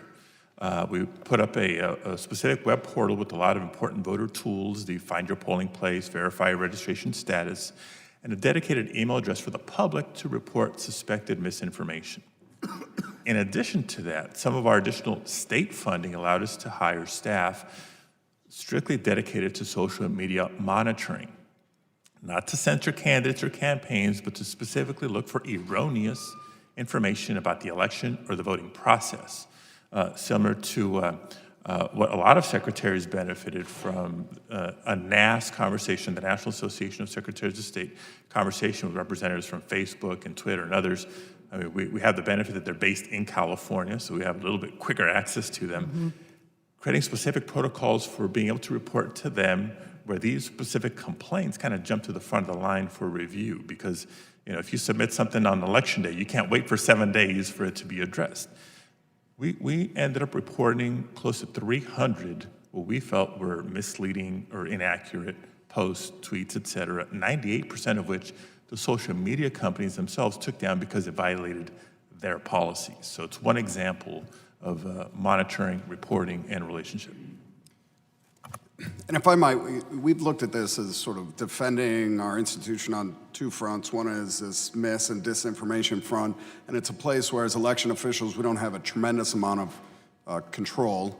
And then there's the other front, which is the infrastructure front, which is the place where we have 100% control. And so that's where a lot of our focus has been. But there's a bit of overlap, and it comes in the form of information about where people vote,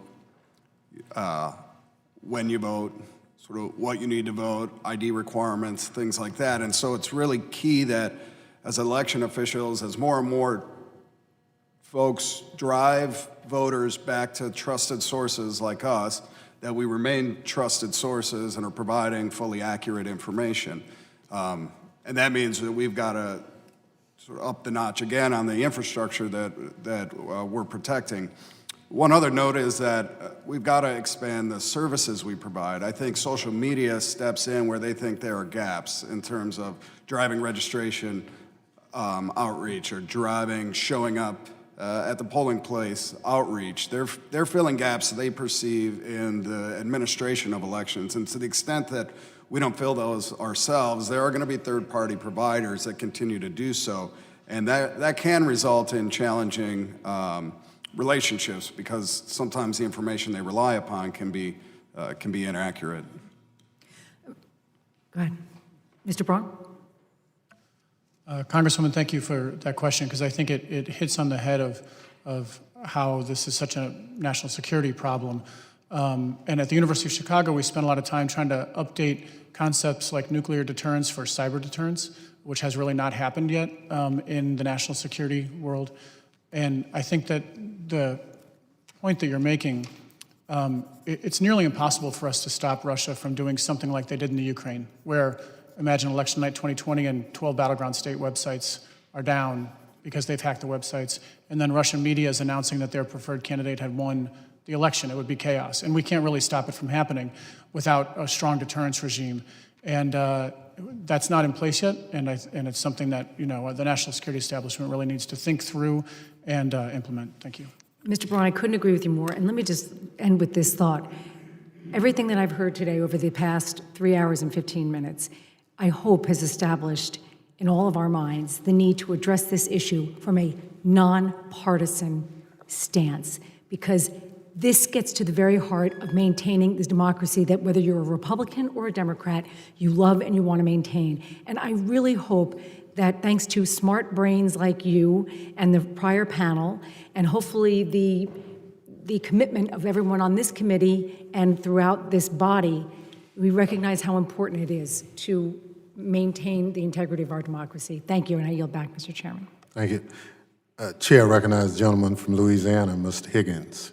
Thank you, Mr. Chairman. It's interesting that my colleague, Ms. Rice, mentioned that the smart brain in the room, mentioned by the smartest brain in the room. Gentlemen, thank you for your service. My question is going to be to both Secretaries of State, Secretary of State Padilla and Merrill. I had mentioned in an earlier round of questioning that there are over 174,000 precincts, Mr. Chairman, voting precincts in America. My brilliant staff has advised me the actual number is 178,217 in the 2016 voting cycle. It's a tremendous endeavor. Our goal here in this committee is shared from both sides of the aisle. We want every legal vote to have access to the poll, easy and fair access to the poll, and we want their vote to be accurately counted, whether they're Democrats, Republicans, or anything in between. We have that same goal, and you gentlemen have the incredible task of ensuring that happens in your individual states. Your colleague from the state of Texas, the Secretary of State, has stated that in Texas, it's been identified 58,000 non-U.S. citizens who are legally in the country voted in one way or another in elections over the last 2 decades.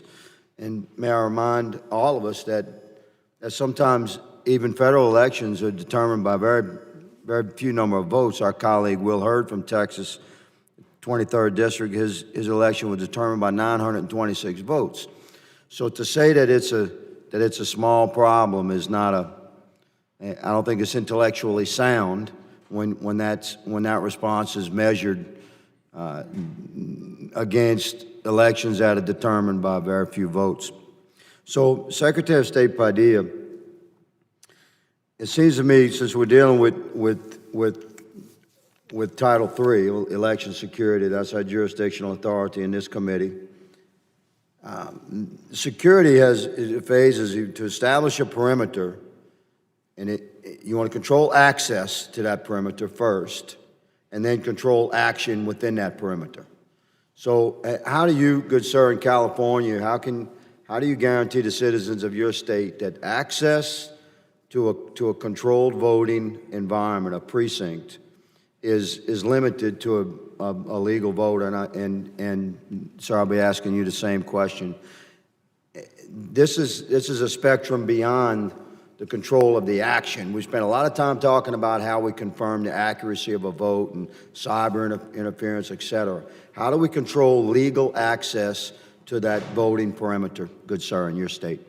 I very much appreciate the question, and I know Congress at times deals with public safety issues and debates about the balance between public safety and civil liberties. I put that out there just as a framework to consider when it comes to elections. We value security and we value accessibility, right? Those two are not mutually exclusive. It's difficult. So when it comes to the security of the voting process and the actions taken within, just look at the data. I mean, there have been numerous reports, numerous studies, numerous investigations that when it comes to the baseless allegations of massive voter fraud, show that voter fraud is exceedingly rare. So the safeguards are working. By and large. Does that mean that we should not take it seriously? No, we do take allegations very seriously. But the measures that have been intelligent response.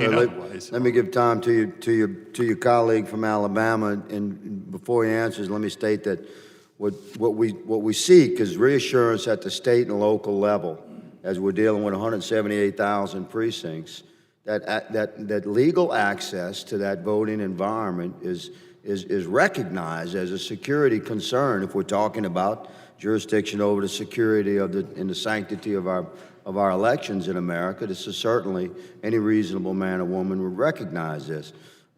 Sir, in Alabama, how Congressman, would you handle it? 2,401 of those are in Alabama, and I want to share this with you too. And I want to be perfectly clear about this. You got 10 seconds. Okay, only people that need to be voting in U.S. elections are United States citizens. Well, that would identify the legal access. Thank you, gentlemen, for your service to your country. Mr. Chairman, I yield. Thank you very much. And the reason I said that, Mr. Secretary of State, they've called votes, and we're trying to finish. Yes, sir. That's the good news. The bad news is all the questions going forward will be yielded to 2 minutes. Mr. Correa. Mr. Chair, just a quick question, Mr. Padilla, Mr. Merle. H.R. 1, help or not help with voter system integrity? Help, additional resources on the table that are desperately needed.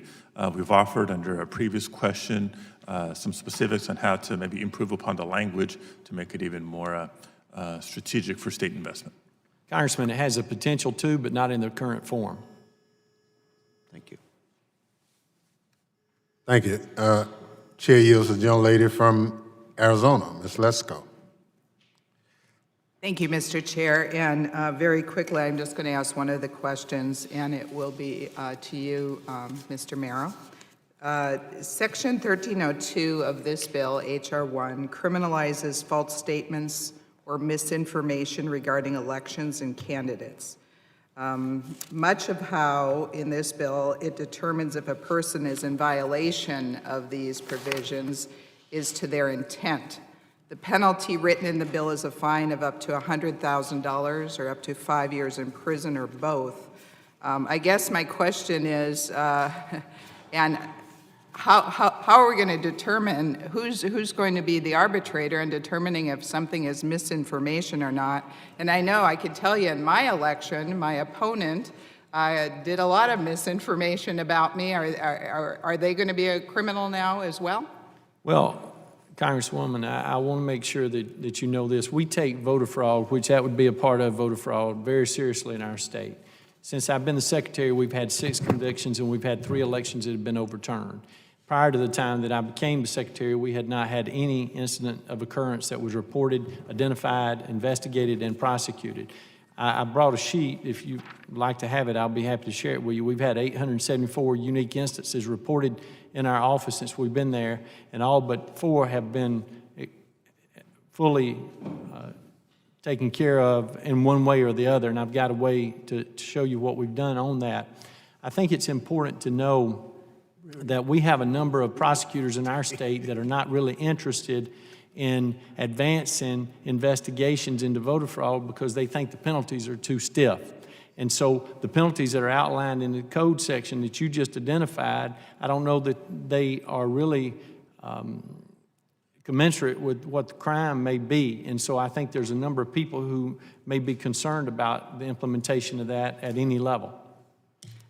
And thank you, Mr. Chairman. Perhaps I had got misinformation. The information I got was on that particular section. It also included like misinformation, like you'd put out on Facebook or something like that, and it would criminalize it. So perhaps I'm wrong, because that would be concerning to me. Thank you. Thank you very much. Will the gentleman provide that document to the committee? Do so. Thank you very much. Yes, sir. Yield 2 minutes to the gentlelady from California, Ms. Barragon. Thank you, Mr. Chairman. And I first want to thank everybody for being here. I have a bias here. I'm from California. Thank you, Secretary Padilla, for everything you're doing. In 2016, several media reports claimed that 21 states had been targeted or hacked. Was California one of them? And if so, what happened? So California was not hacked if you're talking about a hack or a specific type of breach. You know, the question brings to mind another valuable lesson that I think all secretaries have learned and local elections officials have learned in our partnership with DHS and others. We talked cybersecurity, and we referenced cyber hygiene earlier, but cyber vocabulary is also critical. When there is an incident, it's important to be specific and precise about what has or has not happened, right? We don't want to downplay incidents because that would be irresponsible for accountability to the public, but we also can't blow it up either. And so the stories that came out in 2016 about 21 states, my understanding California was on the list of states that were quote unquote scanned by entities that trace back to agents of the Russian government.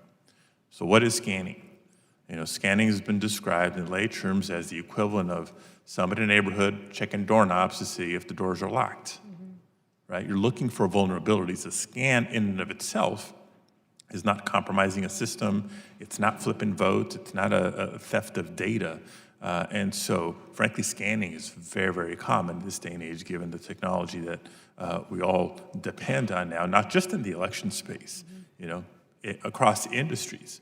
So that's a long way to answer your question. California was on that list, but we know what it was, we know what it wasn't, and our integrity of our elections are intact.